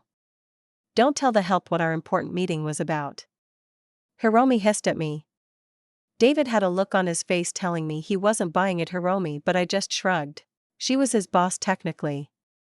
Not my place to get involved. Need something, David? I asked, getting the topic back to what he'd walked up to say. Yes. Well, sort of. Sales are going well. Hiromi, Don't Steal My Car is selling like crazy. Nova BD by the way, Motoko. The ghost is just the best. David offered, practically vibrating, and I just smiled and waved it off. It's fine. And this couldn't wait, Martinez? Hiromi asked grumpily, and he looked at Hiromi for a second before shaking his head and looking at me. Nope. Motoko, ghost. Let me work for your crew. The words caught me by surprise. Absolutely not. Hiromi jumped up looking outraged, and I winced a bit too. We aren't really looking for a new hire. Merc work is dangerous, you know? I know. I've seen your BDs. But I want to do more than just sell BDs. I'm good for it. Motoko. You can't listen to this. Martinez, you gonk. Hey. He growled back at Hiromi, so I rose up and put myself between both of them. Calm down, cool off both of you. David. This is coming out of left field for us. But I can respect someone making a decision, and I'd rather if you want to try something so dangerous you do it with us rather than joining some street gang or something. I want to be a merc, not some gang gonk. He stated firmly, and I just waved my hand. Alright, alright. Wow. I really wasn't expecting this. David was supposed to stay on his path towards the top of Arasaka Tower, not this. Listen then. Here's my rules for anything. First. School comes first. I demanded and he blinked at that. What? But. You're a merc. Yep, and I make Hiromi go to class too. Don't I? I said looking at my chum. Hiromi puffed out her cheeks a bit but nodded. Heh. David bit off a chuckle, but Hiromi caught it. Sorry dude, she was going to make you miserable for that. Second. You go at my pace, my rules. No fucking around solo, or anything. You have an issue with the pace, or amount of work, or anything, you come to me, you don't just rush off doing something stupid. You fuck that up, and you're out, full stop. I won't have your dead body on my conscience. I won't. You know what you're doing. Good.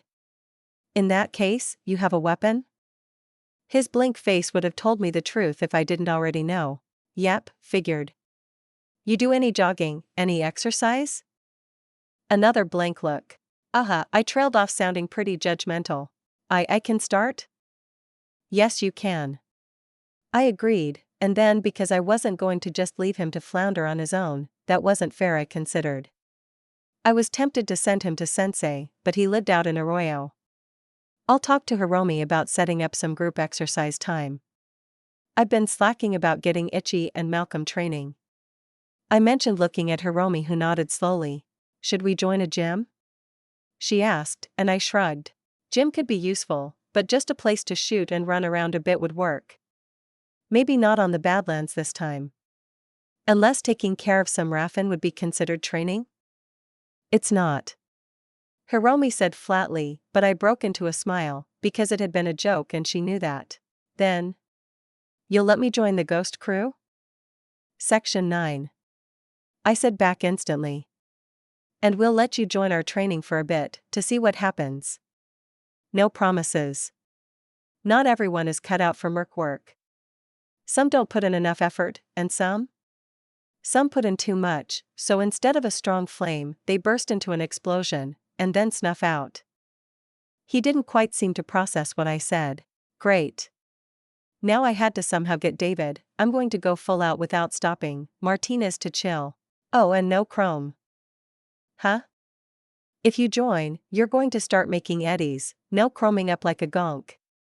I demanded, and he blinked as if the thought hadn't even reached him, but then he looked me up and down.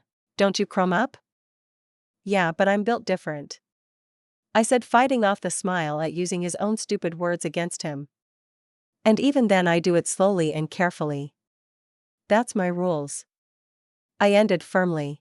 Right, sure. Whatever you say. Ugh. Motoko.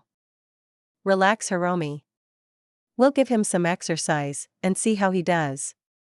I'll probably give him to Malcolm. It'll be good for him to help train someone for his own sake as well. You want Malcolm to train him? Malcolm? Yeah, it's a great idea. I offered, smiling, and Hiromi just scoffed. Do what you want. She grumbled, but she was glaring at David. It's fine, Hiromi, you'll see. Not long after, as both academy students headed back to class, Hiromi obviously grumbling at David as she walked away, I pulled up my character sheet and dropped the next skill point into programming. Programming 15. Time to get to work. Chapter 226. Back home, I flopped on the couch to get some programming done. First step was to go over the obvious. Programming 15 had come with a perk choice. Considering the power of some of the programming perks I'd already taken, I was going to need to go through the list. What was my programming toolbox really missing? It certainly wasn't versatility. Between debug and inspired programmer, I was able to do pretty much anything I could think up, but I still hoped for something more. Programming was so powerful, forging weapons for the net. What sort of weapon did I want? I could find a perk to improve demons. I could find a perk to improve quick hacks. What was I looking for? I blinked. It didn't sound good at first, but then the more I thought about it. Stress testing. The more you use your code, the more its weakness stands out to you. It was an interesting perk. How useful would it actually be? I'm not really sure, but hell, even if it only gives me a few ideas for how to improve code that I've already maxed out as far as I know, then it's kinda neat. Plus there wasn't a lot else that was standing out to me. I selected it, and the rush of knowledge made me wince. A hiss escaped my mouth as I curled up a little. I'd just done 2 programming levels back to back. I should know better than to overwhelm myself. Idiot. Leaning back, I covered my eyes and let myself just decompress for a minute. Should I sleep? Ugh. No. 5 minutes, then 10, 20. I finally felt a good bit better, as the perk knowledge dump stopped frying my brain. Huh. That's what it meant. All of my programs had run into issues over time. Bandwidth or upload problems. I pulled up Ping first. The program was unloaded, and I started digging through my code, even with my previous programming skills, and my debug perk. A bunch more levels of programming had opened up new options, and stress test showed me even more. There was a balance between function and efficiency. What if I overloaded part of the program, making it do too much, when other parts were less balanced? Suddenly I had times where while uploading it slowed down, or caused system traffic that it was never designed to do. If the upload rate was faster than the installation speed, then that was just wasted power. And I knew all of that, because stress test. It flashed in my head every time I used ping. And while it wasn't perfect knowledge or memory, I had logs to back that up. I could pull those apart, see every time there was a halt, and figure out why. Stress test. It was a good choice. Maybe not the absolute most optimal one, but it was good. I was okay with good. Ping had some issues with its spread speed. It would sometimes ping the next node in the system before the connection was complete. So instead of pinging once, connecting and uploading the daemon, which would upload to me, it would bounce to someone multiple times, sometimes even dozens of times if there were multiple people in the network that it could bounce to, causing disruption. No one had noticed yet, but it was honestly a minor issue. The disruption would be so small, there were only a few people that could notice it in the act. Maybe afterwards, if they were checking logs, they'd be able to track the demon's spread. But I bet I could make it even more stealthy. A few lines of code rewritten, a bit stronger limiter. Ping would take maybe a half second more per jump, a million years for a computer, but for me? I doubt I'd even notice. Yet it was even more stealthy now. With that done, I installed the program back into my cyberdeck, and worked through the upload schedule, partitioning RAM from my other cyberware to run the program when needed. I'd set up a method while in combat, but this was all about streamlining it. To give an analogy, if my programs were throwing knives. Originally they'd just been a bunch of knives in my offhand, I'd thrown one at a time. Then I'd realized I should slide a few into my pocket, or through a belt. But what I was doing now was memorizing the position of every knife, and giving them their own holsters. I pointedly didn't think about the extra knives I carried around that were just stolen, and only the first one that June had given me actually had a sheath. Whistle away the fact, Motoko. You have programming to do. Next was my optic reboot. I still loved this program. It was just so evil. Looking through the code, I wanted to wince. When had I programmed this again? 5 levels ago? I'd tinkered with it a bit as I leveled, but not really a full checkup. No, an update. Again, stress test showed me, or at least brought it to my mind, the points where optics reboot had floundered. Adjusting upload rate, I went through the code humming a bit, quite pleased with how little I really had to change. This time I focused less on stealth, since if I was hitting someone with optics reboot, they were going to know about it. I felt a smile spread across my face as I gently tapped my foot to a silent beat. Updates were awesome. I went through all my hacks in the same way, cleaning up and adjusting, until I was completely done. Then I had a choice. I opened up a file I hadn't messed with much. A few times I'd looked at it, but had never quite managed to get it to work. It was an ultimate quick hack. At least that's what they'd been called in the game. This one? Cyberpsychosis. Considering I'd already accidentally done something similar to a person, I think it was time to break this one out and get it functional. The hack was a kludged together, incredibly RAM and size heavy program. First step was to once more go through it. This time, its structure didn't give me any real trouble. This part affected biocyberware, adrenaline, and worse would be pumped into the target. This one affected IFF through optics. This one caused a pseudo-white noise that cut out most noises from reaching their ear, and instead would help them think they were under attack. It was multiple programs all integrated into one, but it wasn't clean or even all that functional. I dreaded the idea of trying to upload this hack. It would probably take more than 20 seconds just to upload, and even longer to install. There was more, of course. A control software that would try to force the user to shoot whenever the IFF lined up. Accidentally barrel sweep an ally? Well, they're going to end up getting shot at, which would only make it more likely they fire back. So many different ideas to try and cause issues. There was even a demon that would try to make everyone look the same to the user, cutting out chances for the victim to recognize friend from foe. That part was neat, even if my Onryo was better. But I could integrate that into my own version of cyberpsychosis. That made me smile as I considered. I could give everyone a little shoulder devil urging them on, if I went that way. I shrugged the idea off for now, and basically started rewriting the code right from the start. It needed a cleaner cycle, or else this hack was never going to be fast enough for my tastes. I was still tinkering with my programs when I got a text. Asterisk Alice, got some news. Reached out to a contact at a club. You in for a gig this weekend? Asterisk. I looked over the text, and part of me instantly wanted to refuse, but I pushed that down. A gig was probably a good idea.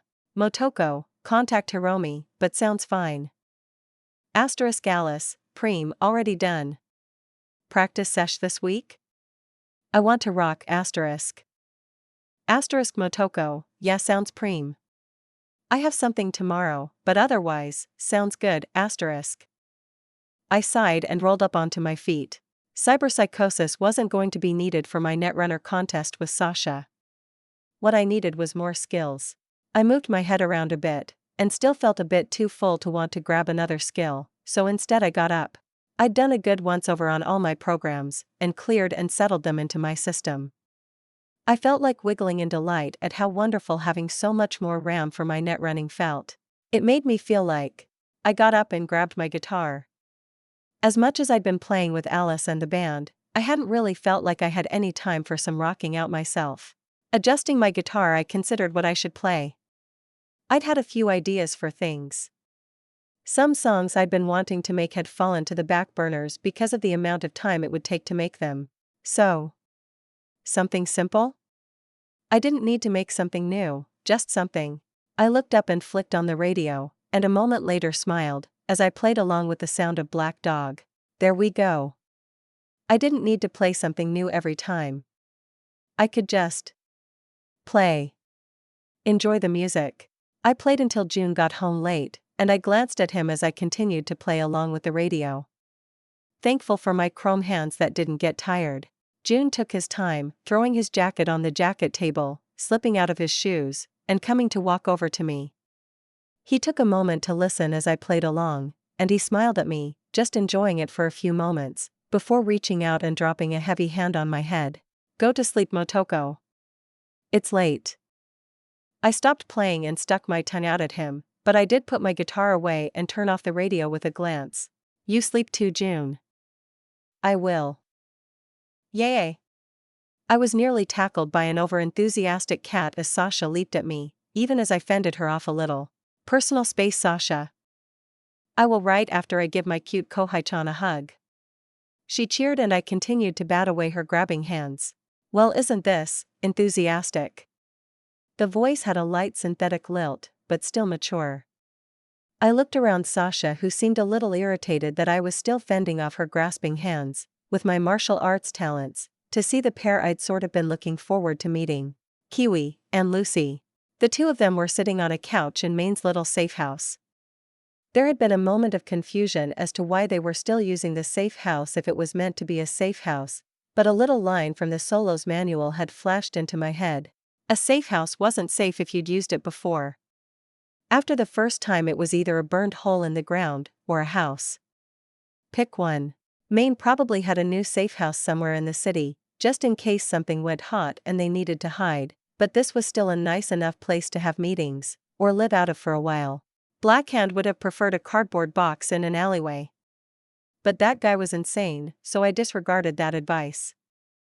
I took the chance, taking a step back as Sasha took her own to fortify her assault for another hug, and just leapt, easily flipping over her head until I landed behind her almost gently and just walked over to the couches that were set up. I'm Motoko. Nice to meet you. Kiwi, right? And hey, it's Moongazer. Enjoy the beer? I offered with a teasing smile as I looked over the two women. Jesus, Kiwi was fucking tall. I had either not remembered or something, but she sat on the couch and then half again off it. Lucy, on the other hand, looked more awkward. A cigarette hung from both women's mouths, although Kiwi's was just stuck through her jaw mask. Wait. You. Lucy called out, pointing. The crazy woman that jumped off the side of the building. It wasn't that high. Easy. I offered, sliding my hand flatly to show how smooth it was. Nice to meet you for real. Right. I'm Lucy. She offered, and I nodded. Shame you didn't come down. We were partying, you'd have been welcome. Anyways. I hear the cat is bothering you, and you're trying to see who is better? I asked, having been pointedly ignoring how Sasha was standing directly behind me making faces at me. Yep. Kiwi offered with a cool humor. You really the mangy Fleabag's apprentice? I think of it more as a dash. New. Sasha whined in my ear beating on my back, so I rolled my eyes. Yeah. She's super annoying dash. New. But, she knows her shit. I go by Ghost in the Shell on the net. I don't really do much though, so I doubt you've heard of me. I have actually. Kiwi spoke up as Lucy gave me an apologetic smile, before shifting to Kiwi. Wait, really? The kid's got the fox's attention. Rumor is she's a programmer wunderkind. You need a circ clipped, or data mess cleaned up. The kid can do it clean. I've done some gigs for Yoko, yeah.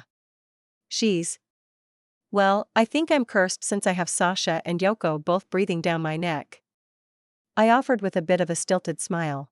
There was a breathy note from Kiwi after a second, and Lucy was just looking a bit confused. You probably got that right, kid. Kiwi agreed, holding back her laughter. Naya.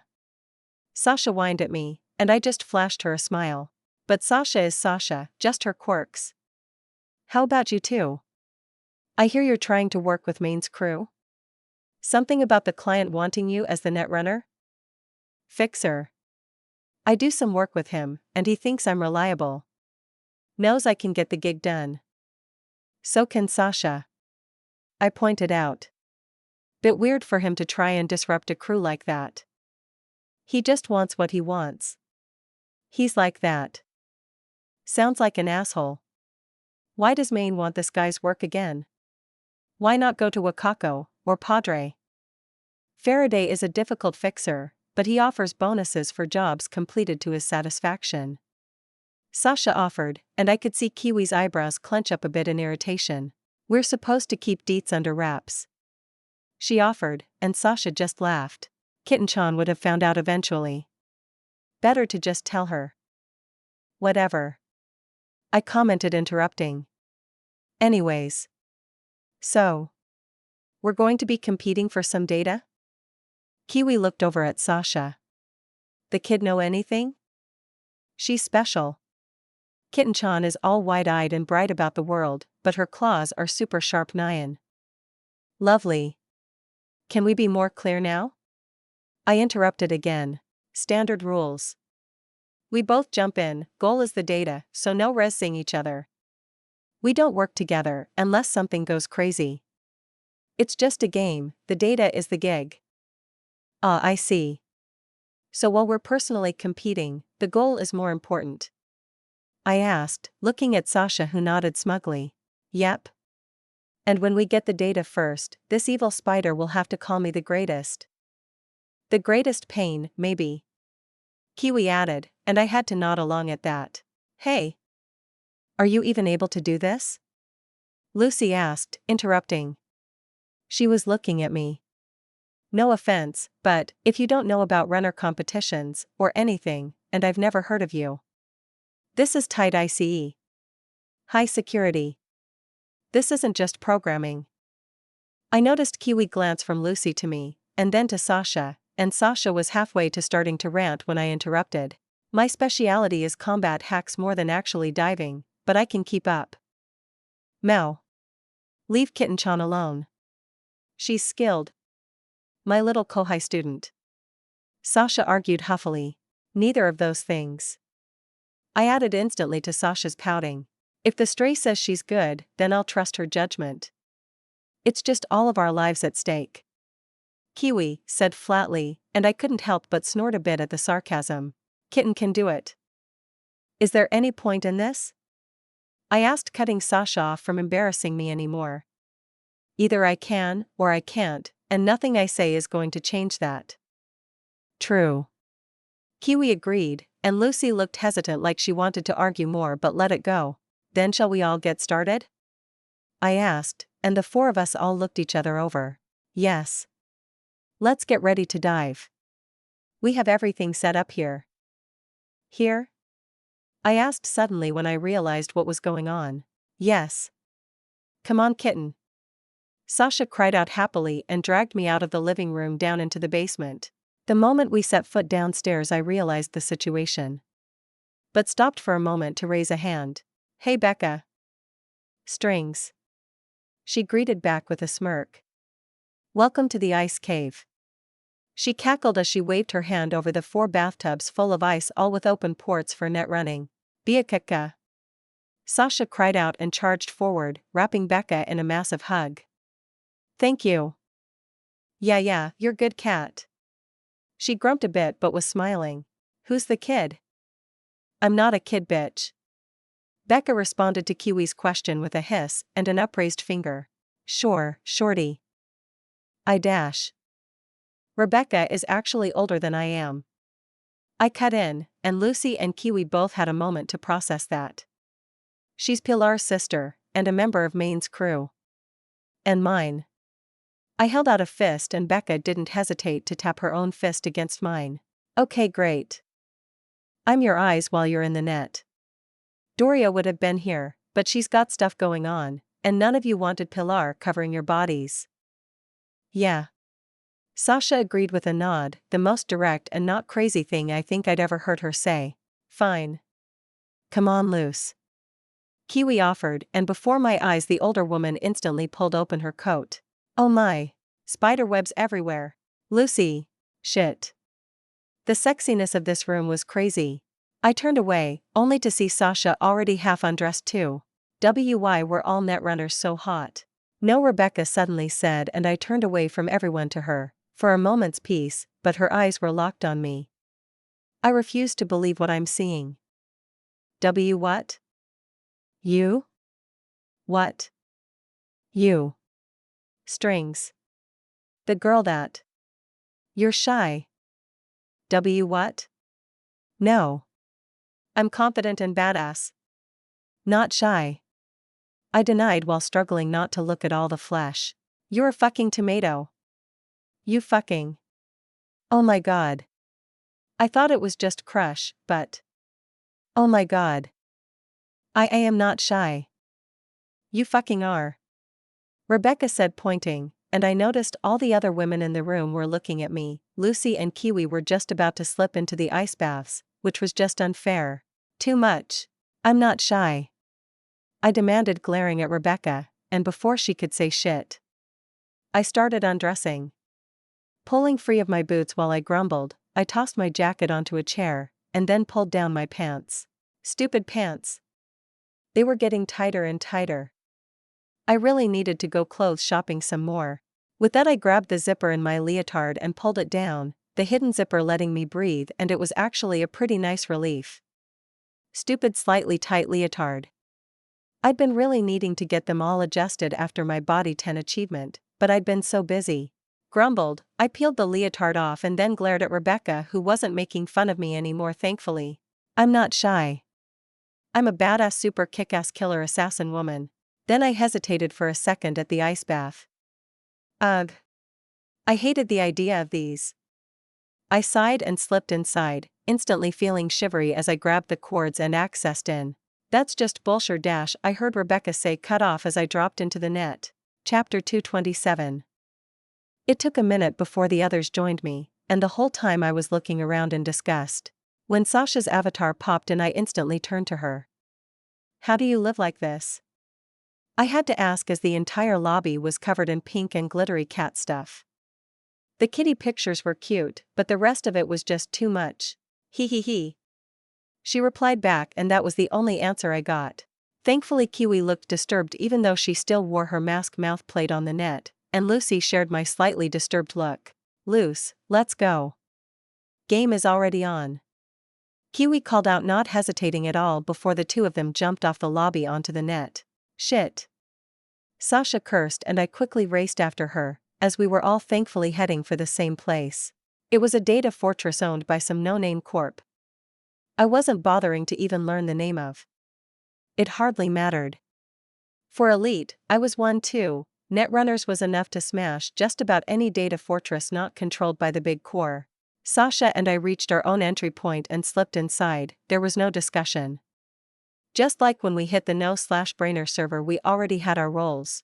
She rushed ahead straight for the access node, while I prepared for the defenses.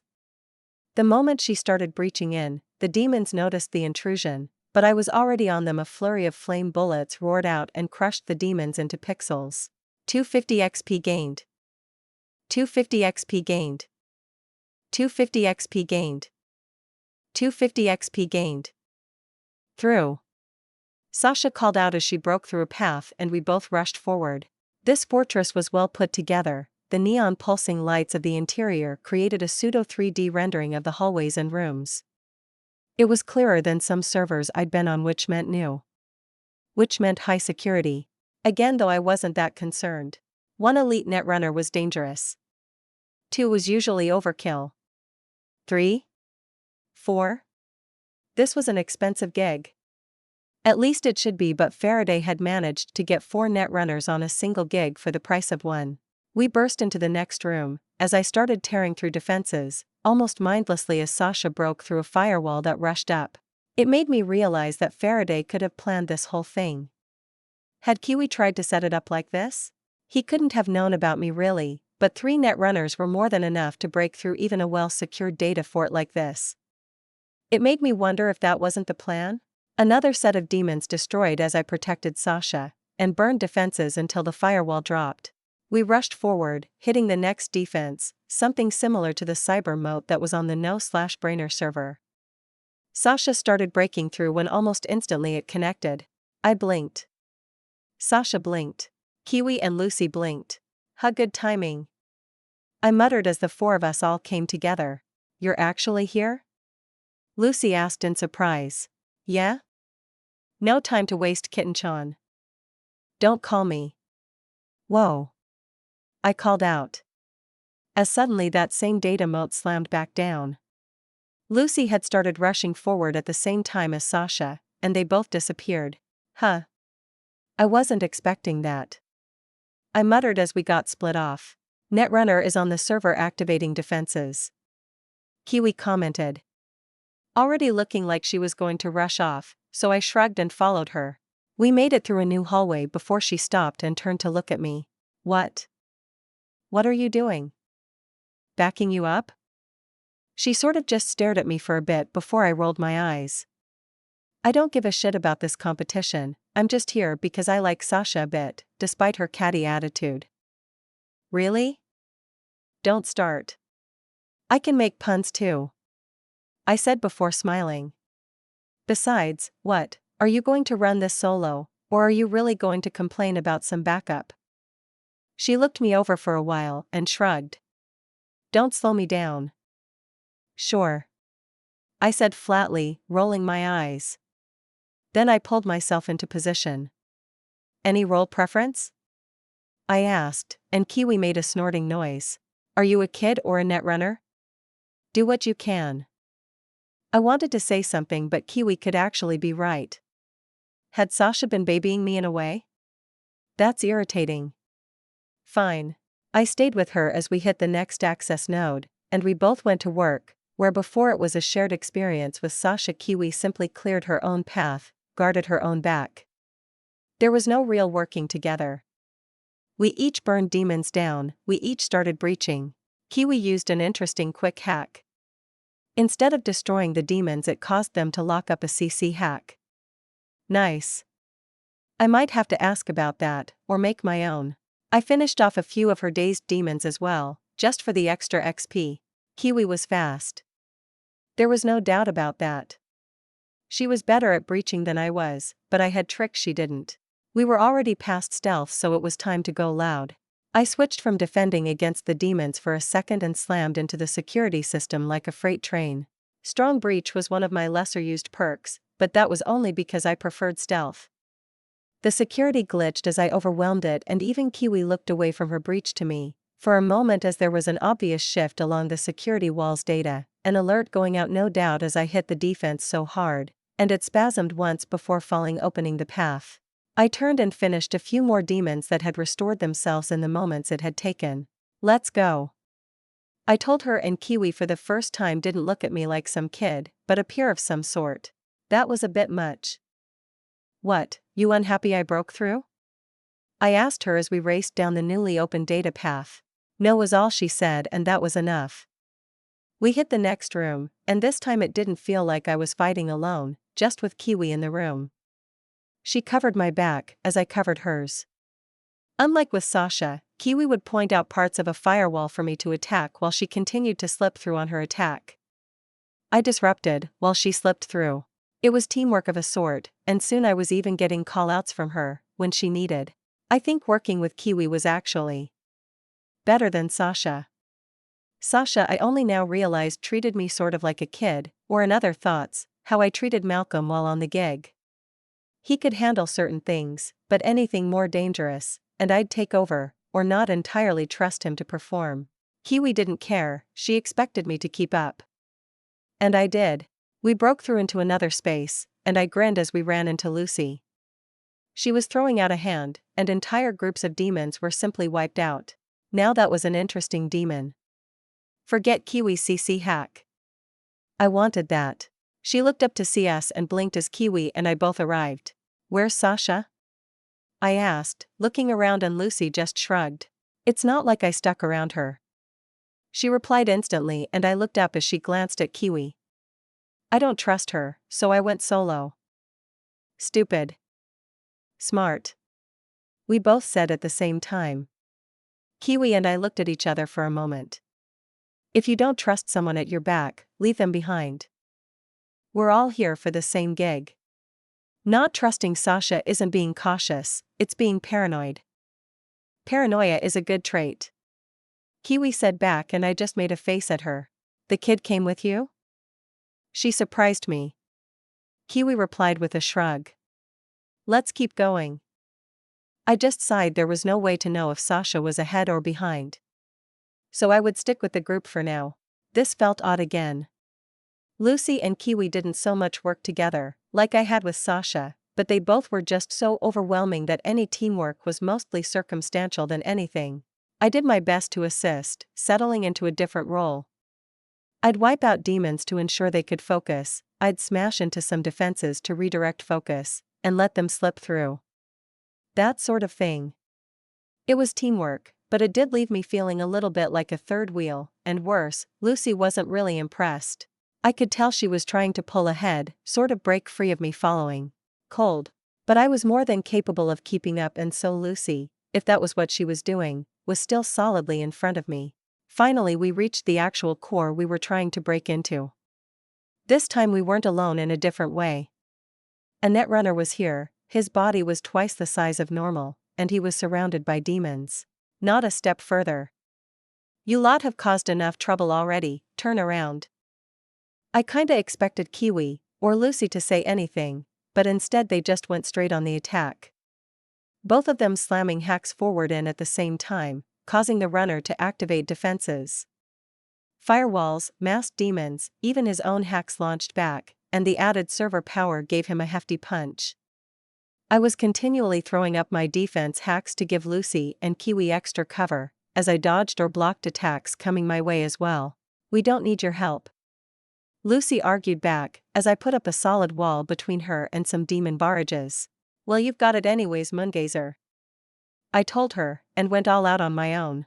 I might not be a childhood super soldier netrunner like Lucy, or just a pure time and effort, and spite runner like Kiwi, but I was fucking Motoko Kusanagi, and on the net, I was not to be fucked with. My sandy burned, my cyberdeck word up, and I started launching attacks like a woman possessed. Not quite to the extent of burning myself out, of course. This wasn't like that time in the Netrunner arena. This was just me wanting to show off a bit. I cut out an entire wave of the demons from Lucy, opening her up to entirely go on the offensive for the security runner. This pushed him off, focusing on Kiwi, letting her clear up her demons, and suddenly it was 2-on-1. And then as I kept the demons off them, it stayed like that. This guy might be powered up by an entire data fortress, but Lucy and Kiwi weren't street gonks. They plowed through his defenses, until he crumpled. Shit. Fucking hell. Easy. Damn, you win. He cried out as his defenses crumbled, as his ICE barriers wavered. Jesus, who the fuck did we piss off, you Arasaka or something? I calmed as he really did stop the assault, realizing he was done, but I raised a hand and threw up my strongest ICE. Then double and tripled it, as Lucy lashed out with that weird hack of hers, that caused the data to simply self-destruct. Was that something she learned on the other side of the Blackwall? No, that wasn't important. Moongazer. What the fuck, chill. He already surrendered. I called out as my defense hadn't been to protect us, but to save the runner's life. Lucy had just tried to flatline him. Loose. Ease up. Kiwi demanded, and that thankfully did it, causing Lucy to stop attacking although her face was still glaring. The poor netrunner looked like he'd just filled his colostomy bag if he had one hooked in. Looked like his life just flashed before his eyes. I rushed over, which startled him, but I held up my hands. Hey, easy chum. Sorry about her, she's a bit on a hair trigger. You unplug, and we will stop it here, yeah? I doubt this is a job you're willing to get flatlined for. Yeah, fuck this. He muttered and was already disconnecting, but he sent me a look. Thanks. Then he disappeared. Heh. I did a good deed for the day. You should have let me kill him. Now he's going to start locking down the data physically. Lucy muttered a bit harshly, and I shrugged. He's just a gonk doing his job, and we're all on the net together. Flatlining him for some data when no one's life is on the line is scop. Let's move dash. Sasha is here. Called out a new voice, and I did feel some relief. Great. Kiwi muttered, and I couldn't help but chuckle a bit at that. Kitten-chan. No. Don't give in to that spider's wiles. Let Nico Mama guide you dash. Okay, I'm going ahead. I instantly said and turned to avoid whatever the fuck Sasha was on about. Yeah. Kiwi agreed and we all rushed out, Sasha chasing us from behind. Thankfully there wasn't anything else. The next room was the archives, and while Sasha was trying to compete with grabbing it first, I just rolled my eyes and joined in on finding the data without turning it into a competition. We found our data, and after a short download, we all disappeared. Fuck. I cried out the moment I came back to my body. I was probably yowling a bit as I climbed out and rolled onto the freezing floor as I tried to disconnect. Hey, you're back. Rebecca called out as she was tossing back a few disgusting things I was blocking out from my vision. Schwab wasn't food.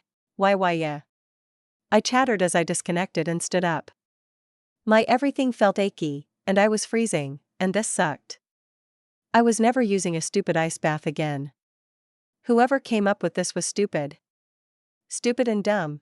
I was just in the middle of looking for something when Rebecca chucked a towel at me. Damn strings, put those away before you kill us all. Fucking a gremlin. What? Look who's talking about being a gremlin. Yeah. Lucy offered as she slipped out of her own bath and was already trying to light a cigarette. I don't need to see that. I'm jealous, honestly. Kiwi muttered as she rose up, joining Lucy in her smoking. Oh. Every was naked. I felt myself flush a little and started drying off a bit. This was bullying. I don't accept. Sasha suddenly called out as she rose up, and wow. She was very looking away. Sasha and Motoko team should be the winner. Spider Hag cheated. Cheated? You stole my kitten. She offered to help. She was useful. Kiwi added, and I sent her a smile and thanks for her words. No. Don't let the old evil spider suck you into her weeb. I was going to just ignore Sasha when she crashed into me. And I yelped. Sasha. Put us some clothes on. I demanded, pushing my towel into her face so she wasn't pressing up against me. I can't believe she's shy. Rebecca whispered, half giggling, and I turned on her. I'll show you shy. I hissed, and it only took half a second to flip the towel a few times and snap. You little shit. Rebecca shrieked as the towel got her, and she roared as she rose up and charged. Rebecca. I'm naked. I shrieked just as loud as she talked me. That's your problem. You and your stupid perfect abs. Kia. Let's go dash. I ain't asking, and I ain't going down there. Maine rumbled, refusing to look away from the TV. Pilar was, but he was also an idiot, but Rebecca had threatened him with a shotgun for trying to peek earlier. Hiya. I called as I flipped Rebecca around after she tackled me, and now I was holding her by her stupid tiny little legs. Wah hey. You bitch, Motoko, put me down. Oh, you want to be put down, do you? I whispered sinisterly as I held Rebecca up night and high, which let her see where I was aiming. Her arms flailed out and grabbed the side of the ice bath that I was threatening her with. Don't you dare, you bitch. Mwahahaha, was my only response for a minute until I heard some giggles and looked over. Oh right, I'd lost my towel, and was holding up Rebecca. I could feel the blood rushing up to my face. So I carefully got Rebecca back on normal ground and then ran after to go grab my towel and cover myself. Don't worry, kitten. Your abs are nothing to be ashamed of. Sasha offered with a big wink and a thumbs up. I was definitely not crouching in the corner under the far too small towel and wanting to cry. Why was everyone still naked? Exhibitionists. All of them. Were all netrunners like this? Was I the only sane one? Then again, I was basing my looks off the major, and she had a bit of a thing about nope. I wasn't thinking about that right now. Put some clothes on, I demanded as I crawled behind what I could and looked for my clothes. Pfft. This was awful. All these women were laughing at me. So who won? Maine rumbled as we all came sauntering up the stairs. It had taken a while, but eventually all these far too comfortable in just their skin netrunners had gotten dressed. The real winner was the friends we made along the way. I called out. We did. Kiwi answered, back at the same time as Sasha. Us, of course. Then the two older netrunners started glaring. Maine took one look at everyone and just popped the cap on a new beer and apparently decided he didn't care. Surprisingly smart for that guy. We got the data though. I confirmed as I sat down. Kiwi and Lucy are a solid duo. Course they are. Faraday doesn't hire small time. Maine grumbled. I hummed as I took in the reaction, but in the end, not my gig, not my chickens. Well, I'm heading out. This was interesting. Wait, kitten. Tell the old spider that we won. It was totally us. She even cheated and stole you away from me. Yep. Time to go home. Rebecca was cackling as I walked out, ignoring Sasha trying to pull me back inside. But I would not be tricked. I stopped just before I climbed into my quadra and turned to Sasha. Thanks for inviting me. This was definitely an interesting experience. Oh. She stopped and looked a little embarrassed. You don't have to thank me, kitten. I'm the one that dragged you into my biz. You did great though. Totally proved those two wrong. I smiled warmly at her. Not crazy Sasha was much easier to deal with. It was useful for me too. If you ever need some backup again, you can call me. I guess I'll unblock your number and my agent. Eh? You blocked my number. She whined and I laughed. I hadn't really, just didn't pick up. No, I said, teasing, and she smiled back. Same goes for you too, kitten. Sasha senpai owes her kohai one, yeah?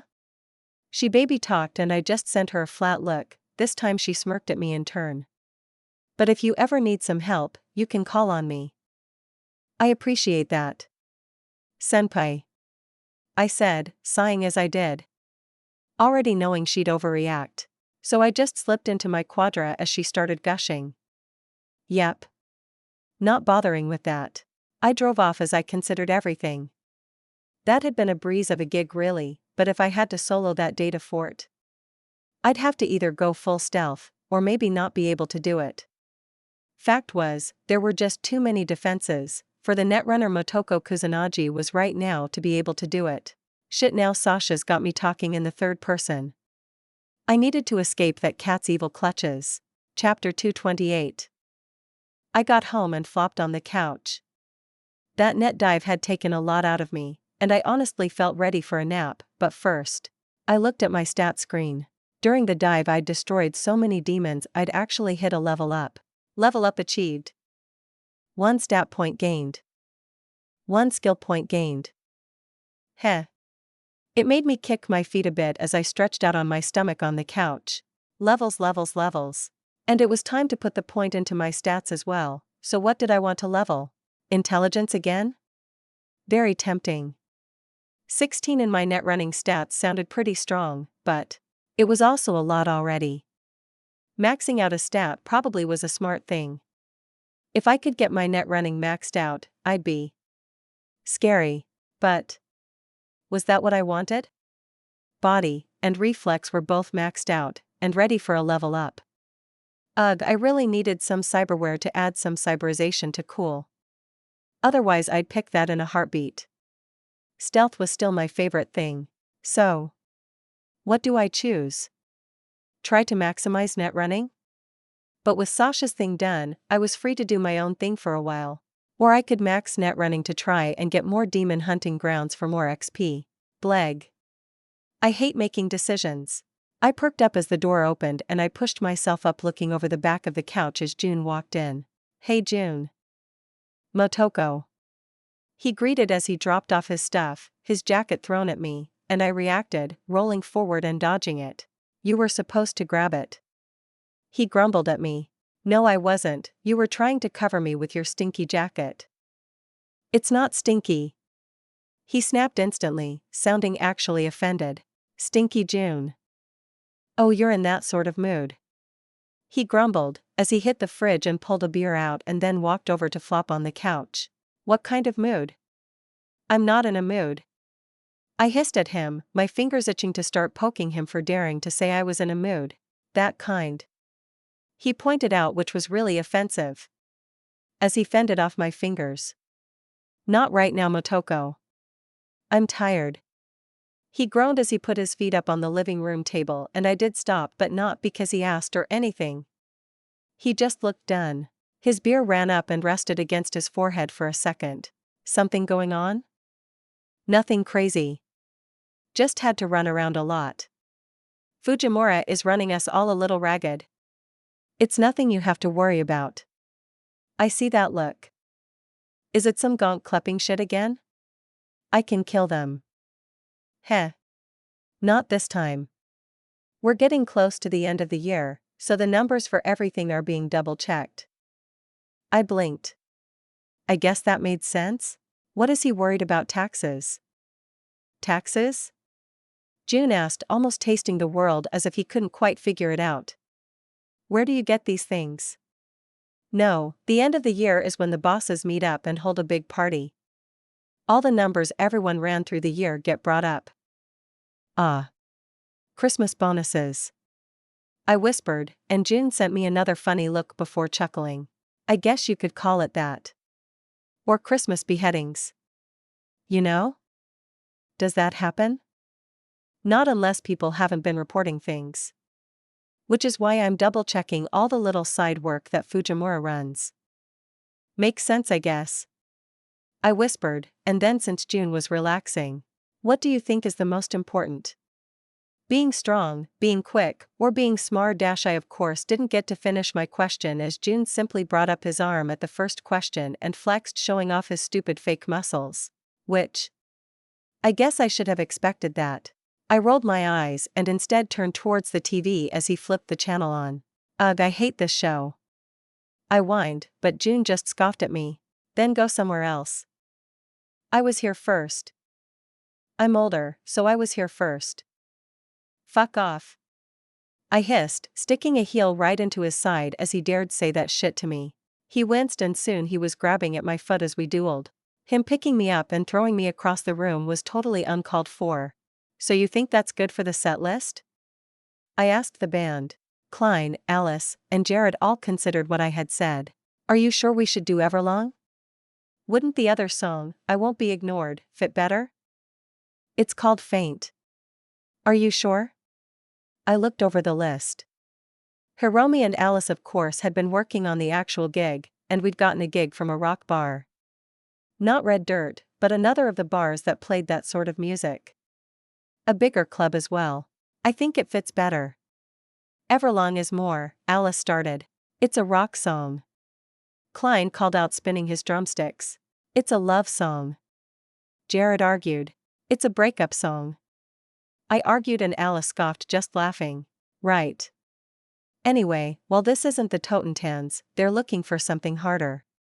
Heathens is already going to be a bit more low-key. Fine. We'll cut Everlong for the set, Anne. Yeah, we can do faint. You got the backup vocals? Yeah, I got it. Alice confirmed. She'd practiced Mike's part of the song, while I would take the incredible burden of trying to bring Chester's sound back to life. All right. We'll add it in.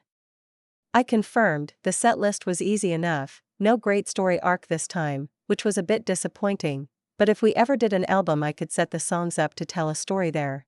Either way. Faint. Yeah, alright. Smells Like Teen Spirit, Rise, Heathens, This Fire, and The Pretender, then Faint. Maybe Let You Down? Depending on how much the audience was into it. Similar to the normal set, but adding in the new music. Yeah, that would work for now. We hadn't practiced No One Knows enough to my satisfaction, so that would have to wait. And maybe I'll do Everlong at the end, if an encore is called for, 'cause I really did want to play it. Everyone satisfied? I'm good, Jared said, tapping his bass. I know you're wanting shit to be perfect, Motoko, but I just want to get back up on stage. I feel that. Klein called out, smacking his sticks together. We got this. Not our first gig. We'll pull through. I nodded, not wanting to admit I had more hesitation than they seemed to. But I looked at Alice, and she was in it. There was no doubt in my mind she wanted this, which did reassure me a little. Alright, in that case. Let's play through the set. Fair? Yeah. All of us found a spot, and the sound of music began.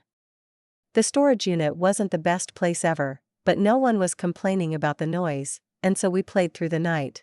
I swear it's taunting me, I grumbled, looking at the little stat in my character sheet. I just needed to pick. Just pick one. It was fine. I'd level all of them eventually. Just pick one. I was feeling a little antsy the next morning.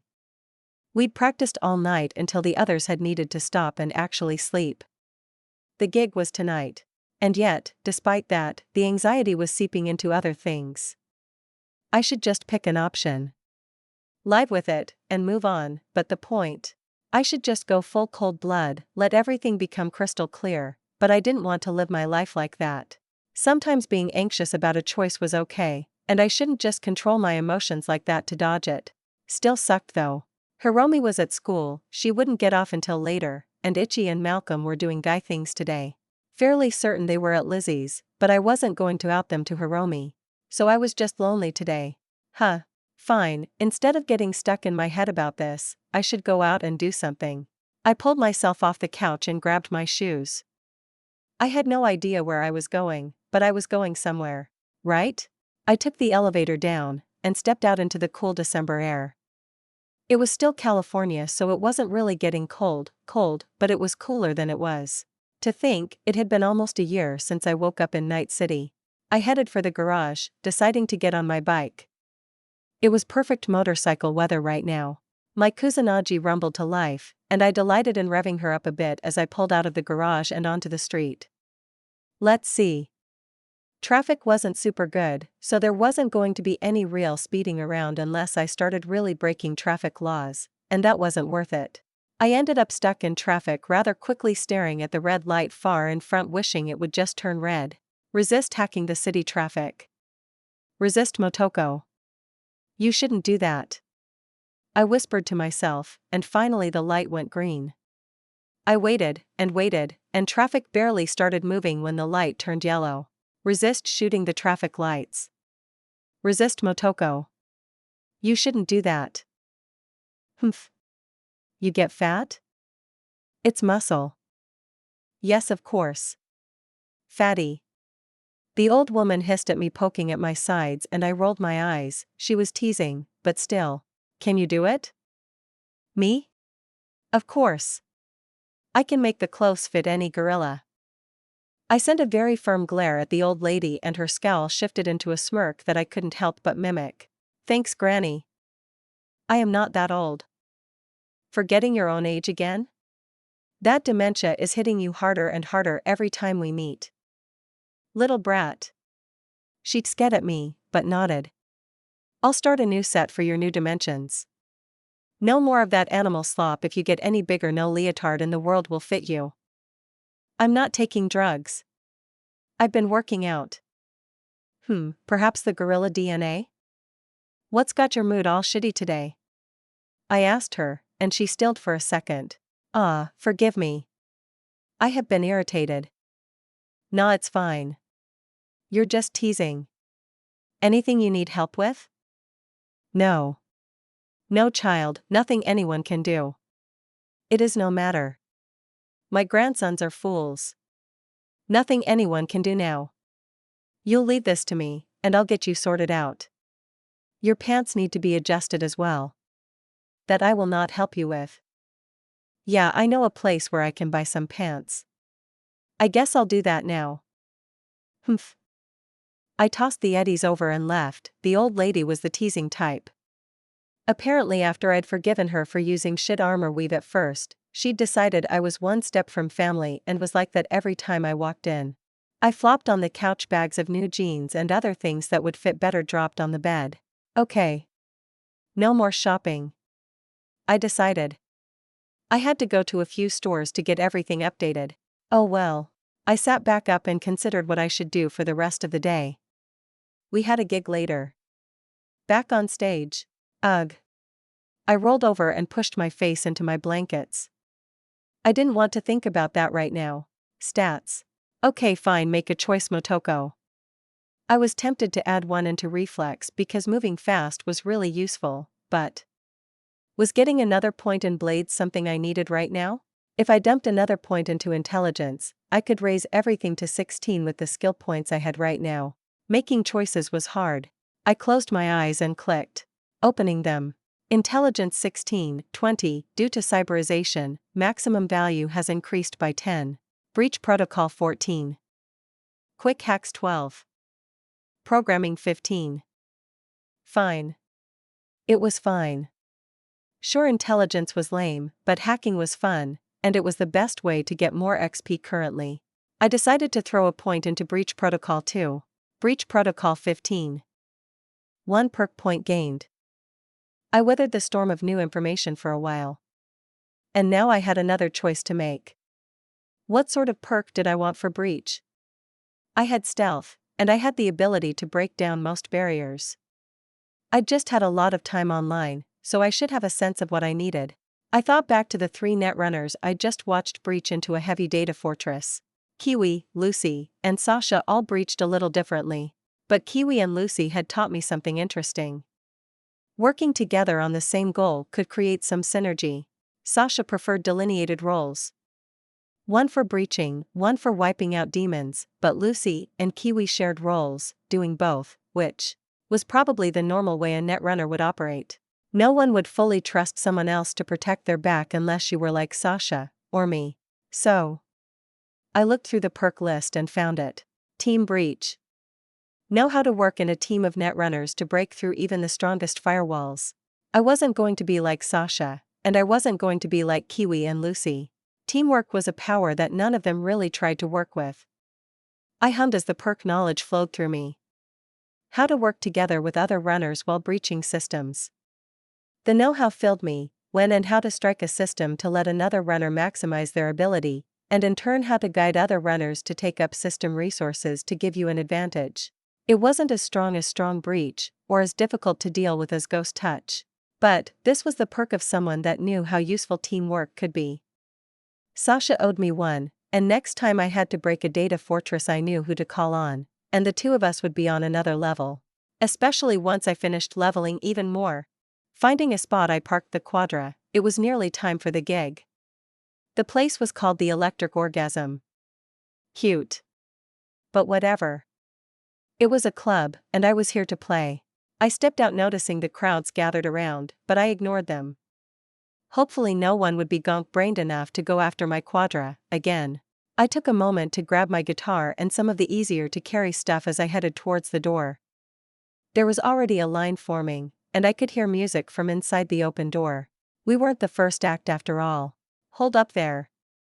The bouncer called out, hand raised, and looked me over through a pair of dark sunglasses. I'm playing tonight. Stand-alone complex. I told him while I watched him scan me down. He took a second and then nodded. Go on in. Thanks. I moved past him and entered into a blistering array of noise. There was a stage immediately to my right down a set of steps. Laser lights shooting down at it, and the band up there already was a bit. Yeah. Loud would be putting it mildly.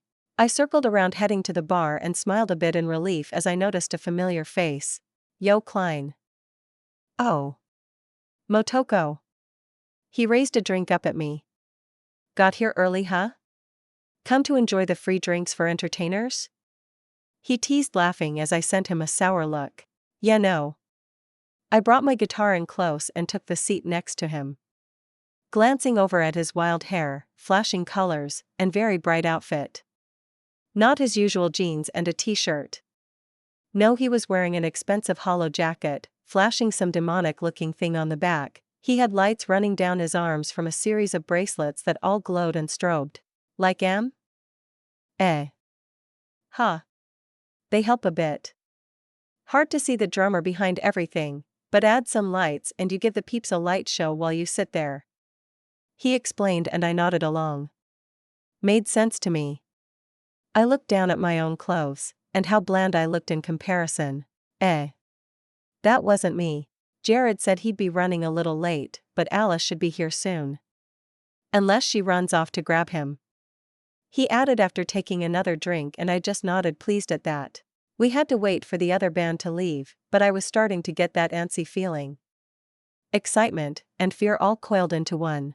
Well now. That's a face I've been wanting to meet. I looked away from Klein, and into the aviators, of a man I hadn't yet had a chance to meet yet. Dino Dinovic. I greeted the fixer. City Center's very own boss of bosses. Motoko Kusanagi. He returned smirking. The rocker jacket he wore gave him the look of someone just here to rock out, but this guy was serious. As powerful in some ways as Wakako. You know, I've heard a lot about you. About this scary kid making a name for herself. Thanks. I've heard of you too. I replied, and he smirked at that. Only good things, I hope. Something like that. I honestly didn't know much about him. Just that he was the fixer of City Central, and to control the center of the city meant he was serious biz. Good. When I heard you were going to be playing, I had to be here. Looking forward to you play, and more importantly, looking forward to talking with you after. There could be a little work that someone like you could handle, been wanting to touch base, maybe add you to my payroll. I'll hear you out, but no promises. Hey, that's good enough for me. Oh, also, little tip? He looked down the bar for a second, just a flash of his eyes. Don't look, but you may have some real producer types here tonight. The band after you has been getting some attention. Maybe you can steal some for yourself if you play well. I shrugged. I play because I like it, not to get famous. Speak for yourself. Klein offered, smirking into his drink. Hey. That's how it should be. Rocker boys should go wild. Dino exclaimed, laughing. Keep shooting up, kid. Maybe you'll be the next big thing. Thanks, Dino. I decided to say instead of repeating I wasn't that interested. This was. I don't know anymore, but I couldn't deny that I did like getting up on stage. I felt my fingers tap at the counter. I'd have to give my all tonight, not because I wanted to be famous or cared about a producer. I just wanted to play the songs I liked. Chapter 229. Motoko. I was nearly attacked from behind as Hiromi charged up to the bar and against me. Hey Hiromi. Are you ready? Are you feeling sick? I brought a towel I could go wet down and dash. I'm fine. I laughed at her, Mother Henning, as I looked around her and waved at Ichi, who had followed her in. Motoko. How goes? I'm fine. I responded, huffing a bit. He was looking worried for me too. Okay, so Rebecca said she's coming, and Malcolm is outside, of course. His car again? Yes. Hiromi said, rolling her eyes. He's going to get his car clapped. Hopefully not. Chasing down car thieves is a lot of work. Profitable. Hiromi argued, poking me, looking pleased. That too. And, there is Jared. Klein called out and I looked up to see the bass player walk up. Jared, like Klein, had a very rocker boy-inspired outfit. Where Klein went for lighted clothing, Jared showed off his body. No shirt, open jacket, plastic abs, and chrome glowing up and down his chest. So do you turn the lights off most of the time? I couldn't help but ask, as I remember he had glowed in our last gig too, but I didn't see it otherwise. Sup Motoko? Yeah, the lights get annoying trying to chill out. I look down and end up half blinding myself. Need to get anti-dazzle on my optics. But I just turn them off when I'm not on stage. I just nodded, but couldn't help but notice his muscles he showed off were all fake, and he wasn't the buff guy that his clothes showed when he wasn't dressed up for it. Might need to start exercising my rocker boys too at this rate. Why was everyone so lazy in Night City? Oh right, exercise sucked. Yeah, fair. We all settled in, the other band was still on stage, and playing as loud as they could, but the audience was mostly just drinking rather than listening. Sorry guys. Finally Alice came in, carrying her gear and joined us nodding at Jared and Klein, giving me an up and down, and then looking at Hiromi. Everything good? She asked Hiromi a moment later. Everything good. Hiromi confirmed with a shark-like smile. Great. We need to go all out tonight then. She said, looking over the rest of us. Why, what's up? Jared asked, looking away from the bartender as he turned back to the group. There's a producer here. We go just before the band he's looking into.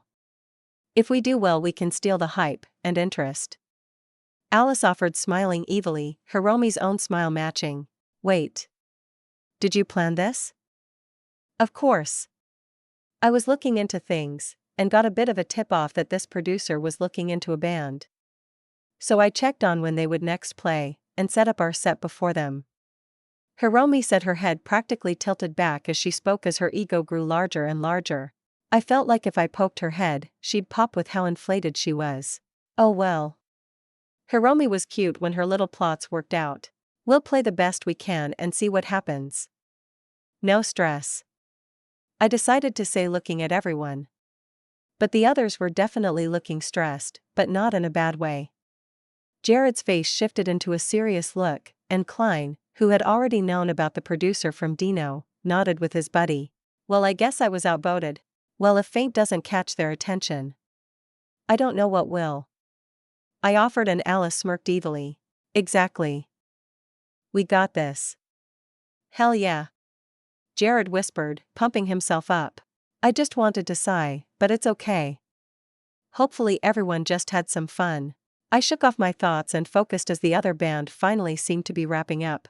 A few minutes later they headed off stage, taking off their equipment, and Dino pointed at us, while the music of a radio kicked on to cover the wait. We all got to work, taking stuff up to the stage, then heading outside to grab drum sets and other equipment. Itchy and Malcolm helped out. Malcolm pulling himself away from a much older woman who'd been a little too interested in him, but we got everything set up and we were ready to get started. We all did a check, making sure everything was good, and a nod at Dino was all we needed to get the music to stop. Then I realized I needed to talk. My throat clenched, but I opened my mouth anyway. Hello. We're Standalone Complex, and we're going to start with Smells Like Teen Spirit. I instantly started the power chords to the start of the song, letting my hand soar over the strings as the song began, and brought the others into my momentum. Load up on guns, bring your friends. I sang, my voice husky, crooning into the mic, but I needed more than that. This was important to the band. My fingers danced, my voice boomed over the crowd, and more of them were looking up. Their eyes caught mine, and when they did, I dragged them into my rhythm too. Playing, singing. Those were only a part of what being a rocker boy meant. I flashed, smiles, winked, moved around, and let the energy of the song flow from not just the music but my performance. Ooh well, whatever, never mind. I crooned, rolling my eyes visibly, letting that teenage angst flow through me. And the crowd was liking it. I played around when Jared flubbed a chord, making it seem normal. I altered the rhythm when Alice needed, or as Klein got into his drum solo. I didn't just repeat a song verbatim.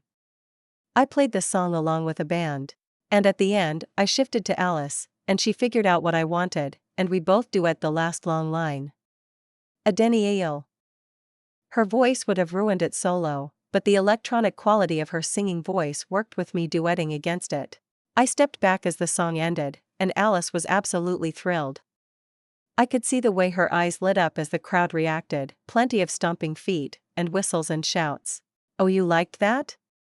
Well, I think you lot will like this one even more. Come with me and rise. I turned and the sound played out, as the electronic part of the song went over, and everyone took their positions. We played through Rise, and as expected, the song was well liked, the crowd was getting into it, I could see people scanning me, wanting to find out who it was, but that was fine.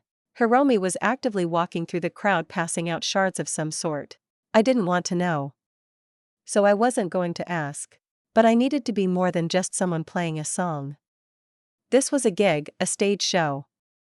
I roared as I roamed the stage, I got the crowd sticking their fist up when I yelled Rise, the crowd roaring along with me as they fell under the spell of a good song. And then it was time for something new. As Rise ended, I checked on the band and they were definitely into it. Jared was playing up the crowd, his bass guitars strumming, drawing the eye of some of the women in the crowd. Klein though was already sweating, but in a good way. He was absolutely in the groove. Good. I nodded to Alice and she nodded back. Time for the big reveal. Standalone Complex is showing off something new this time. I'd like everyone to enjoy, because I know you're all just heathens. I shouted out, and then the stage went silent for a moment. I was smiling because I wasn't playing an instrument this time. My guitar was on a stand, and instead a guitar case was next to my feet. All my friends are heathens, take it slow. I crooned, capturing the audience as the music came out. Whether because no one had heard this before, or because people liked it, they listened as the melody started, the quiet lyrics, the faint sound of something wrong slowly getting louder. And while I sang, I moved along the stage, I kneeled down, sang to the small dance floor in front of the stage, getting them in close, letting them think everything was normal. Then it was time. But after all I've sighed. And I kicked out. Mike slipped back into the stand, just as the case popped open, and yes, I may have practiced this a few times while we tested things for this song. My carnage, the shotgun flipped up and into my arms. Please don't forget. I cocked the carnage, the grinding metal ran right through the mic, and everyone flinched, the people rocking out the chillers, the producer at the bar, even Dino who had been head bobbing to the song flinched. The rest of the band took over. Alice's voice was perfect to sing the heavily electronic bits. I reached out for the flying shotgun shell, grabbed it and in one movement underhanded it right towards one of the people closest to the stage. The guy reacted, snagging it out of the air, and then looked down at the very live shotgun shell he now held. Watch it. The distorted voice of Jared echoed out as I cocked the carnage again. The second shell flew out and I threw it again. Again it was caught, and the crowd was reacting. This section of the song was the fastest, the hardest pace, everything had been brought up to this point, and the appearance of a shotgun, cocking over the room had only added to the theater of it all. I went back to the mic as the section ended and waved behind me with the shotgun in one hand. All my friends are heathens, take it slow. Klein got his moment a few lyrics later, slamming the drums as the song picked back up again. Alice singing into the mic, her electronic throat working perfectly for this section, while I hyped the crowd. Watch it. Jared roared, and I once again cocked the shotgun, another shell racing across the crowd as hands were rising up for it now. Cries were heard. Then again, I was playing it up. The crowd was loving it. Rebecca, I noticed, was cackling like a maniac from the bar, her legs waving in the air. Rebecca's leg thing was so funny, but I didn't have time to process it. The end was coming. The last crescendo, the last shell thrown out, and I turned back to the mic. I tried to warn you just to stay away.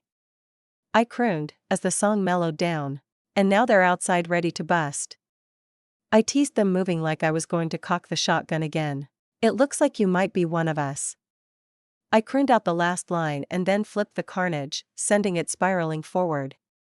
Right into the arms of one of the girls I'd had my eye on the whole time. I'd played her up, singing to her at the start. Then threw the shells around her, but never at her, despite my eye grabbing hers and drawing her in. Then the heavy carnage landed in her shocked arms, as I sang right to her. That she had been the one the song was about all along. Instant quiet as the lights cut off, and the band were silent, giving the room that moment of shock to breathe. I stepped back without a word, as the girl, her eyeliner glowing, looking around, everyone looking back at her, with massive whiplash, as I simply sauntered away pulling on my guitar, the light still out. I got back to my position, and just ignored the girl who was calling out about the carnage, wondering what to do with it. This fire! I roared. The lights came back on, and Klein started the cymbals, as I joined him moments later with the guitar. And soon everyone forgot all about it. Carnage Girl was soon shouting, one hand raised up in the air while the shotgun was wrapped in her other arm. There was no longer any question about whether the audience was into it. Once the beat and song got started, I had the crowd yelling out the chorus back at me and hyping everyone up. By the time the song ended, I was feeling it, and of course Hiromi was there tossing up a water bottle for me, and the towel for some reason. I chugged the water as I ran the towel over my head, cooling off a bit and then tossing both to the side. The Pretender. I spoke almost soothingly as I introduced the next song. We had this down. There was no hesitation, as the band played, there was too much energy. Klein was hammering the drums, as I kept the lead guitar, just tearing through the song as I roared. What if I say, I'm not like the others? I roared out over the crowd, noticing that even Dino was fully into it behind the bar. He was bouncing, along with the roaring vocals. So I went even harder. Yahoo, are you? I roared, putting as much energy into it as I could, and in turn the crowd ate it up. The song ended and I backed away from the mic, breathing a bit heavily just because of how much I'd been roaring. I checked on everyone and nodded. Yeah. Everyone was good. We got another new song for you tonight. I said almost coyly into the mic, do you think you're ready for it? I asked, and held out the mic. Yeah. Yeah, you sound ready. I repeated back, smiling as I looked over the crowd. But you aren't. I added, almost sinister, as I turned and flipped on the music box. This is faint. I whispered, as the sound began. The electronic intro wailed, giving me a few moments, before the song blew up. A power chord, and then Klein slammed into the drums full bore, and the energy that had been spiking up from the Pretender instantly returned. Alice stepped up, as I stepped back, hammering the guitar as she opened up, covering Mike Shinoda's vocal parts.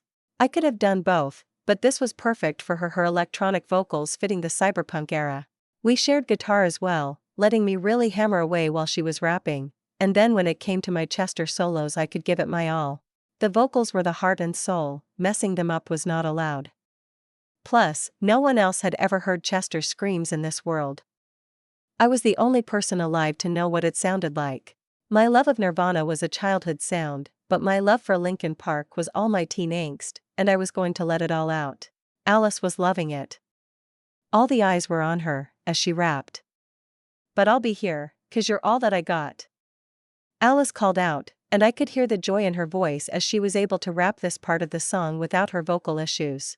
I can't feel the way I did before. I let it all out. My voice crashed down on the crowd, the sudden change, something they couldn't have expected, practically causing the mob of bouncing faces to stutter. Don't turn your back on me, I won't be ignored. I dropped down to crowd height and roared, and the crowd reacted. Carnage Girl screamed right along with me. Yeah, I thought she had a bit of heathen in her. Alice jumped in, more energetic than I've ever seen her, taking on the rap sections and blazing, throwing all her energy into it, and that energy was magnetic. Switching in and out, Alice and I played through the crowd. I won't be ignored. No. I belted it out, anger, frustration, and everything tearing out of my vocal cords, splashing across the crowd. Hear me out now. You're gonna listen to me, like it or not, right now. Hear me out now. There was howling in turn, the crowd roared back, the walls felt too small, and I knew that this was a song meant for larger crowds, and someday it'd get it. Don't turn your back on me. I won't be ignored. And the sound stopped. Everyone was breathing heavily as I looked over the band, and the crowd was screaming. Linkin Park was my favorite band after all. I smiled and laughed, my throat was okay, I knew exactly how to scream my heart out without messing with my voice, but I still felt voiceless as the noise of the shouting crowd just didn't let up. I held up the mic and the crowd screamed louder. Huh. Eventually we managed to get everything to calm down, but there was no doubt that Faint was a new favorite for a lot of the crowd. Hiromi, Malcolm, and Ichi I noticed were going through the crowd selling shards. No doubt Hiromi had dragged them into it, and where before the little bar had seemed more of a place to hang out and drink, now it felt like an actual concert. There was an energy to the room. And Carnage Girl was standing right up at the front, in her neon glowing eyeliner, and glowing fishnet stockings clutching the old shotgun like she was the winner at life. I was flattered honestly. We'd obviously been given a flag to play more, but I shook my head. Let You Down would not be the right song to play right now. Definitely not, and we'd already dropped 2 new songs tonight. I'd just brought up the energy to an insane level. Let You Down would do just that, let the crowd down after that level of energy. Besides, it was the next band's problem now. We started breaking things down, and eventually the bouncer had to step up, the massive black man standing in the way of the crowd to give us a way off the stage and let us start taking our equipment off stage so the next band could get up there. I felt bad. We mostly ran in circuits throwing things into the back of Alice's little Mahir Supran, throwing things inside, and then rushing back to get the rest. Malcolm thankfully joined us, keeping an eye out so no one clept anything, and we managed to secure all the equipment off the stage without more than a few grasping hands. Hey! Alice called out to me as she slammed the back of her van closed and looked at me. That was awesome. I decided to say. Sure, I felt like I wanted to puke, but with getting the equipment off the stage there hadn't been time for it to hit me yet. I was riding that wave that would eventually lead me straight into a freakout, but for now I was good.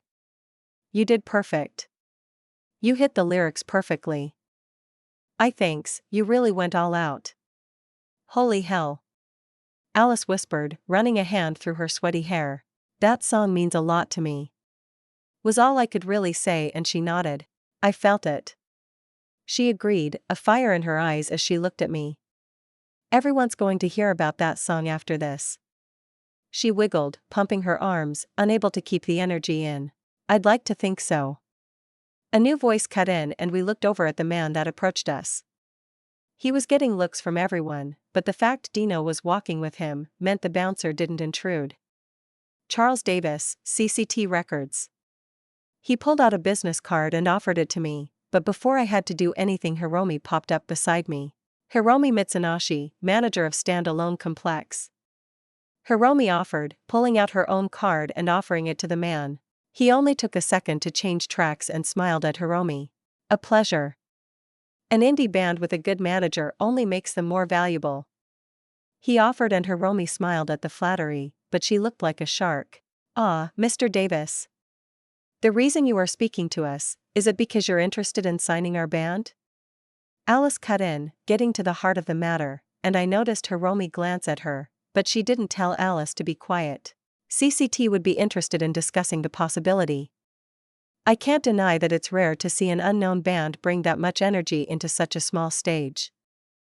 Alice, I noticed, was practically buzzing, but I noticed Dino was side-eyeing me and I jerked my head to the side and he nodded.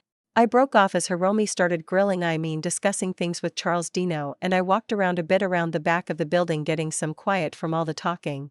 Before we get into the biz, kid, let me say. Hell of a show. I was halfway to ducking under the bar when you flipped up that carnage. Turning the thing into an instrument?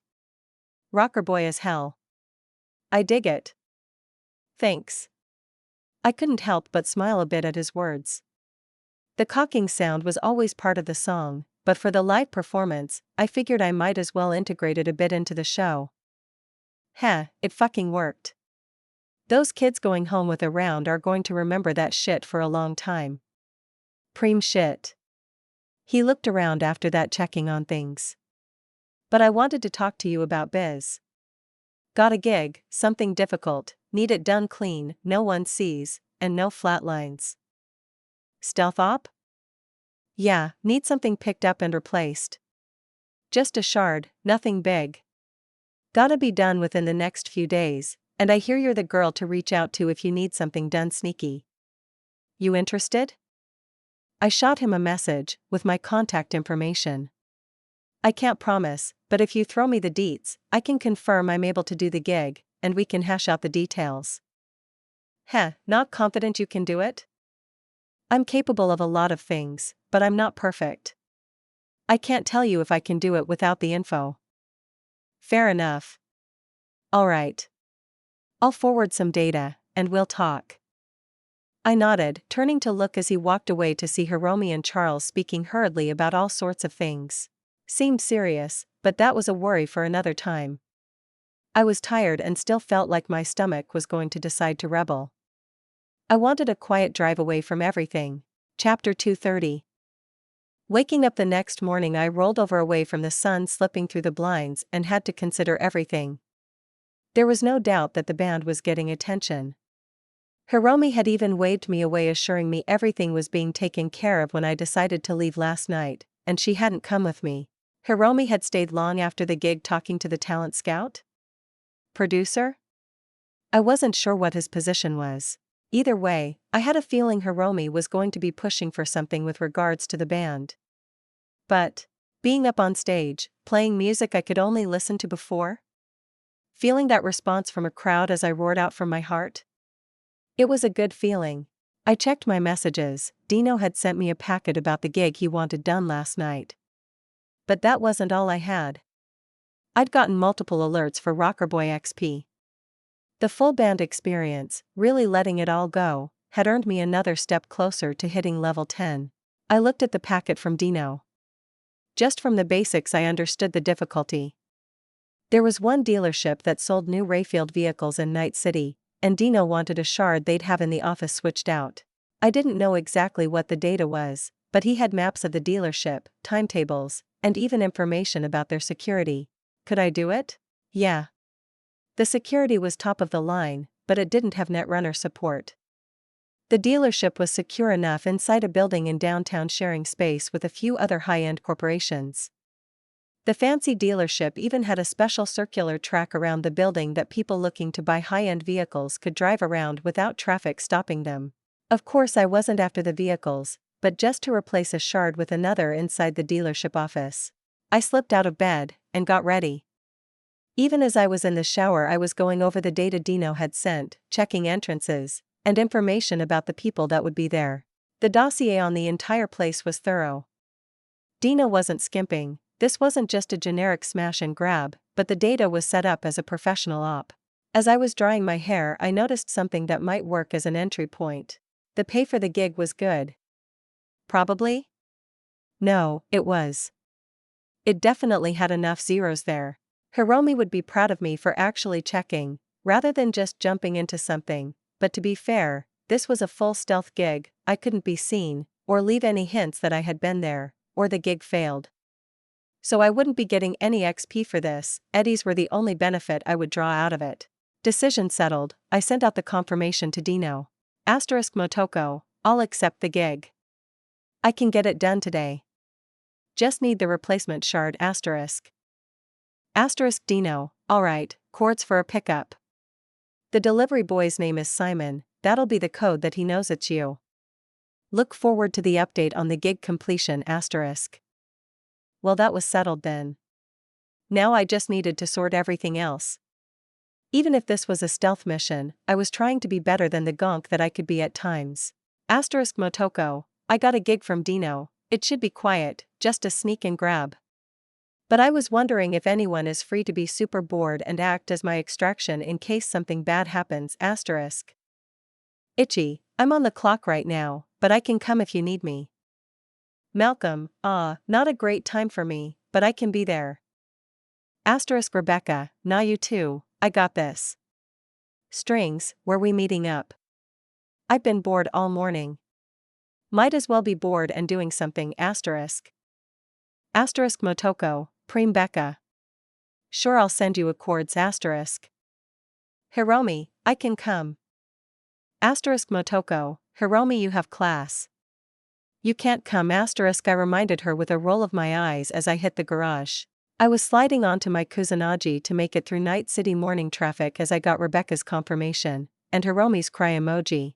Dino's delivery boy was a guy sitting in the back of a Villefort Columbus. The van doors were open and he was hawking XBDs if what I was seeing was right. Scoping him out as I pulled up on my Kusanagi. I didn't bother getting off, just driving right up to him, which had him obviously preparing a weapon behind him, but as I stopped I called out. "You Simon?" "That's me. Got your package right here," he offered, holding out a BD wrapper. I took it and felt the shard inside. With that I drove off without a word, and headed down and across a bit to another parking area.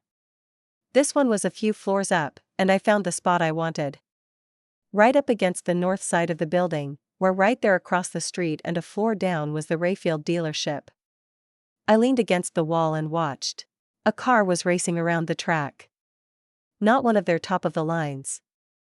This was no Caliban, but it would still be a high-end car. I watched as it circled for a while, until a glitzy fashionista parked it near an entrance door, and stepped out.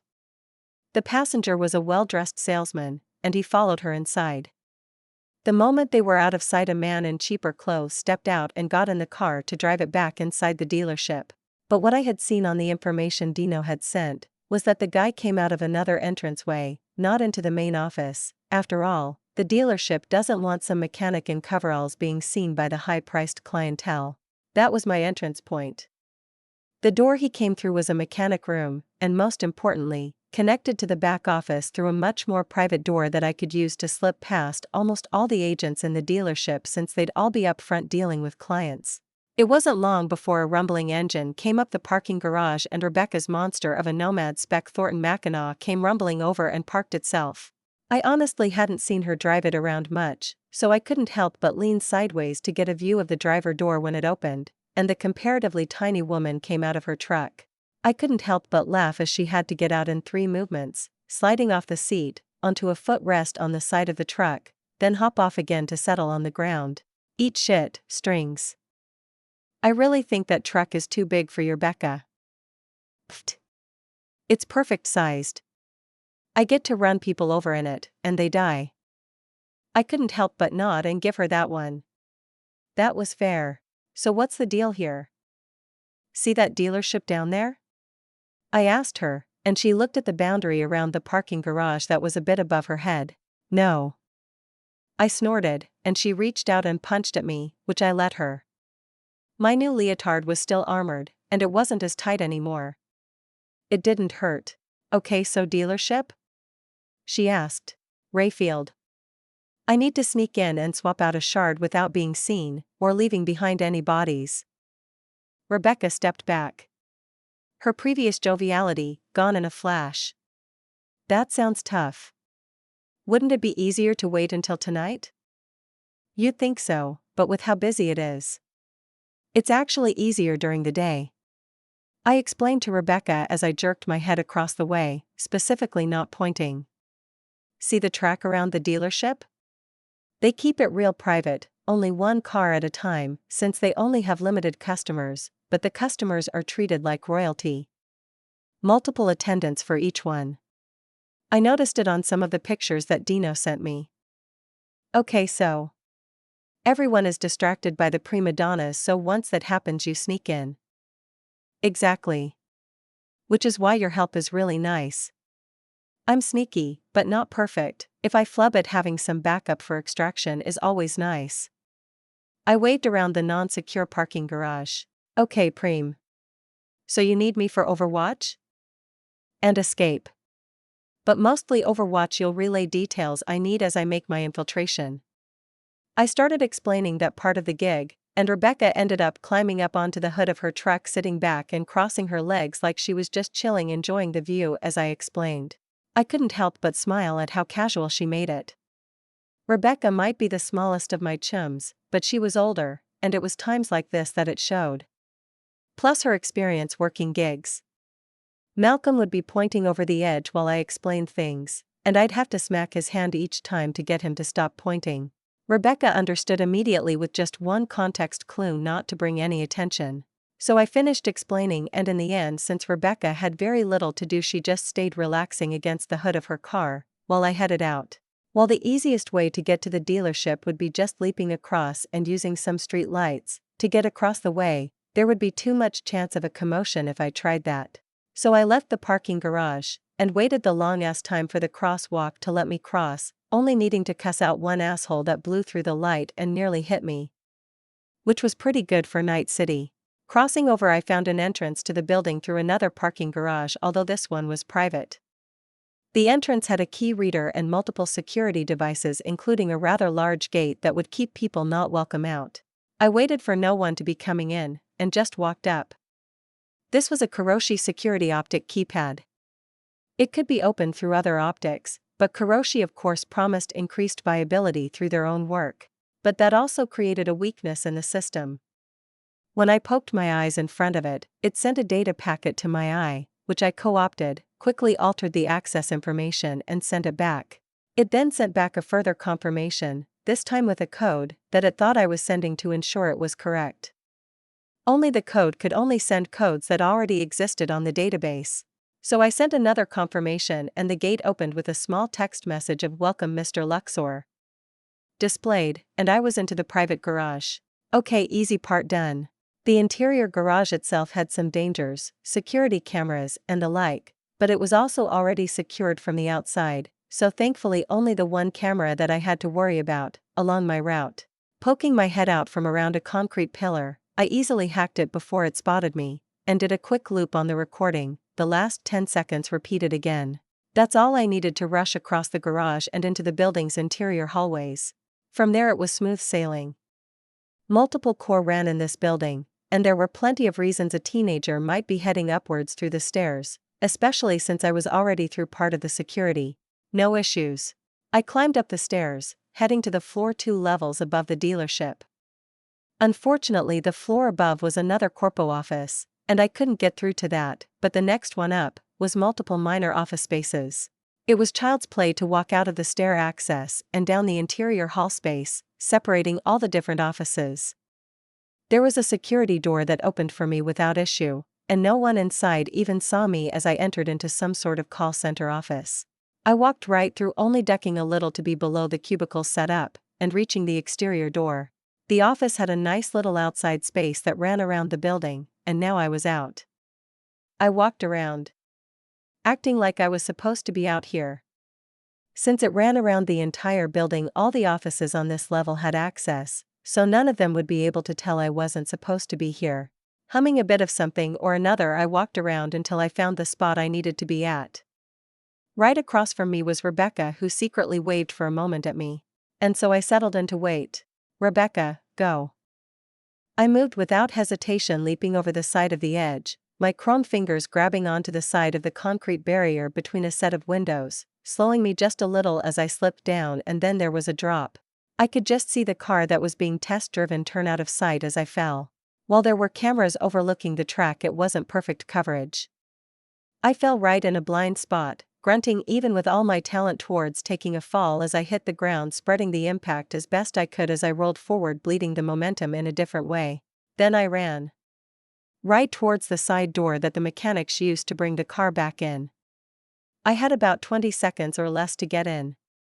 The door used a security card reader, but honestly this was the 3rd floor, and well away from any easy access points. The track only accessed through the interior elevator unless you jumped or climbed up. It took 3 seconds for me to get it to register an access, and the door opened. I slipped in quiet as a mouse, and forced the door closed just in time, as there was a mechanic inside just across the room, and the sound of the car driving around could have alerted him. He was sitting at a computer, his back to me, so I had a few moments. I looked around. This shop room was obviously a waiting room for the mechanics, nothing interesting, no cameras inside, as there was nothing valuable. Also no easy ways to walk past the mechanic to the office without being seen, as the computer was facing it. No real space to hide either. My instincts told me trying to hide anywhere normal would just be seen. So I looked up. I exhaled silently and jumped. The mechanic room didn't have any fancy ceilings or anything, just open access to the fluorescent lighting. I leaped up. I grabbed the metal struts running across the ceiling. I hesitated for a second, as even with the textured pads my hands were still chrome and it made a noise as I gripped. Thankfully the mechanic didn't notice, and I pulled myself up until I was nearly horizontal with just my 2 hands. Thankfully my arms couldn't get tired, but I felt my core shift as I kept myself as flat up to the ceiling as I could. Now I wait. Finally there was a beep on the computer, and the mechanic got up and walked right under me to go check in the car. Which was perfect. The driver would be heading back inside, and distracting everyone as they discussed sales. The moment the door closed behind the mechanic, I dropped and rushed for the office door. The back offices were rather plain, no point in fancying them up, but there were security cameras. There were always security cameras around workers when needed. Luckily, Dino had given me floor plans that were recent. I slipped inside, and stayed low crouching along the left wall. The only camera that would be seeing where I needed to go would be facing away from my entrance, and I walked right under it as I started scanning. A few moments to set up the demon to repeat the last 10 seconds again, and I was off, walking forward on quick steps to one of the back offices, and slipping in. The place didn't even have security besides a lock on the door, but it opened without issue. I slipped in and looked over the office. The nameplate on the desk read, Mr. White, Sales Manager. The office was nice enough, but it was mostly full of storage and records. While he was the sales manager, he wasn't the owner. Just another worker keeping eddies flowing. I checked each filing cabinet, and they were each filled with cheap folders with information in each of them. Nope, nope, nope. I ran down the names, skipping a few as it was thankfully in alphabetic order. Finally I found the right file, and opened it. There was a shard case, which I popped open and pulled the shard out, replacing it with the one that Dino wanted in its place. With that the file was pushed back into place, and I was ready to get out of here. Motoko, okay Rebecca, let me know next time the mechanic heads out to pick up a vehicle. Rebecca, you got it strings. Then I waited, hiding in the room just in case anyone headed back here, but it was quiet, until I finally got a message from Rebecca. Rebecca, he's heading out now. I took a second at the door checking to make sure no one was coming and then walked back under the security camera. Removing the demon that kept the recording looping, so no one could find it, and then headed back into the mechanic room. It was empty and I walked to the door. Accessing the security, I forced the door to open just a tiny crack so I could listen, and when the car drove around the track, I exited, and slowly moved across the track until I could slip over the edge. I fell a few feet, hit a ledge and then leapt across to a street light, sliding down it while spinning around to bleed off momentum, ending with me on the street and blending into the crowd. I took a second to adjust myself, smirking at how easy it all went. 100 athletics XP gained. Athletic skill level up. I blinked at the alert, and smiled pleased. I'd been worried I'd have to start going all in on running around and flips and things to get more levels, but considering what I'd just done I guess I earned enough to get an XP alert. Asterisk Motoko, gig complete. Thanks Rebecca asterisk. Asterisk Rebecca, no problem chum. I mean I've just been hanging out. What now, asterisk. Asterisk Motoko, well I message Dino and get confirmation we're all good. Lunch, asterisk. Rebecca, that sounds like a plan. I laughed as I walked across the sidewalk, hurrying while keeping an eye out to make sure no one was going to run the light. Asterisk Dino, alright, you say gig's done, gig's done. I'll transfer funds asterisk. Asterisk Motoko, thanks Dino. You want the shard I replaced as proof, asterisk. Asterisk Dino, nah, I don't like evidence handed to me. Just trash it, I'll trust you're on the level. Good working with you kid. Clean gig, no deaths, no reports of fires or explosions. I'm pleased asterisk. Motoko, is that a normal worry? I couldn't help but ask, half laughing into my noodles at his response. Asterisk Dino, more often than you'd think. Professionals are hard to come by asterisk. I was smiling as the eddies transferred over to my account. It was a good chunk of change. I instantly split it in half and tossed it to Rebecca. Huh? Nah chum. You don't have to do that. That's way too much. Halfsies. I told her with a smile. Nah, I didn't do shit. She waved her hand at me, but I just denied her attempt to transfer it back. Keep it, you helped a lot actually, and if something had gone down, you were my escape plan. Always make sure your escape plan is paid well. I told her, earning a snort from her. Fine. I'll take your overpayment. Just don't let Crush find out.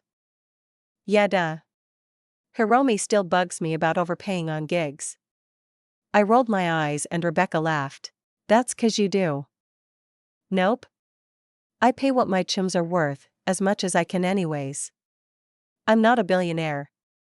I said with an arrogant smirk, and it took her a second before she realized I was including her in that. Gonk. She punched me in the shoulder lightly. Whatever. I'll keep it then. Good. You need the eddies for your chrome, right? How's that coming? My question was in fact answered as Rebecca turned a bit on the ramen stand's bar stool and sent me the most tooth-filled, arrogant proud grin of anyone I'd ever seen in my life. Get the fuck out of here. I laughed, pushing on her face as she shouted and squawked at my actions. You got them? Ordered, received, and cackled like mad about, and I've been tinkering with them before chip pin in. Tinkering, huh? Pfft, yeah. I hate out-of-the-box chrome. It's scop. You go in, you check over everything. I had Sasha check the programming. I could've done that. I pouted a bit. I didn't know Rebecca was modding her chrome. Nah, Sasha made me promise her way earlier. Anyway, I'm using Pillar's tools to replace some parts. The arms are kinda cheap normally, you know? Yeah, you wanted the big bulky ones for your quick change. Yep. These beauties are monsters. Geehehe. She guffawed, practically goblin laughing about her chrome. Preem. Yeah. So I'm replacing some of the finger joints. They have a bad tendency to break. Once I'm done with that, I just need to paint them, and then chip them in. She stretched out her arms and fingers crossed. Gonna be Nova. Yeah, do you have a smart link for them? Ballistic coprocessor. It'll increase accuracy since I don't really use smart weapons. That's cool. You'll have to show them off when you're ready. Oh, what ripper are you using? Vic is the best in the city. Nah, I got my own. I go to Ryder, it's where I got my tats too. She explained, showing off her stomach. Well, you should go check in with Vic too. He's amazing. I argued, and Rebecca sent me a look before smirking. You got a crush on the older Ripper Doc? Like when he digs all up in there? She asked, and I squawked this time, shooting a kick at her that she barely dodged. Vic is old enough to be my grandpa. Not always a bad thing if that's what you're into. Rebecca. Geehehehe. Thank you to everybody who has been watching and enjoying Ghost in the City. Thank you for leaving comments. Consider joining Seras' Patreon for advanced chapters. Also consider joining mine to support the channel.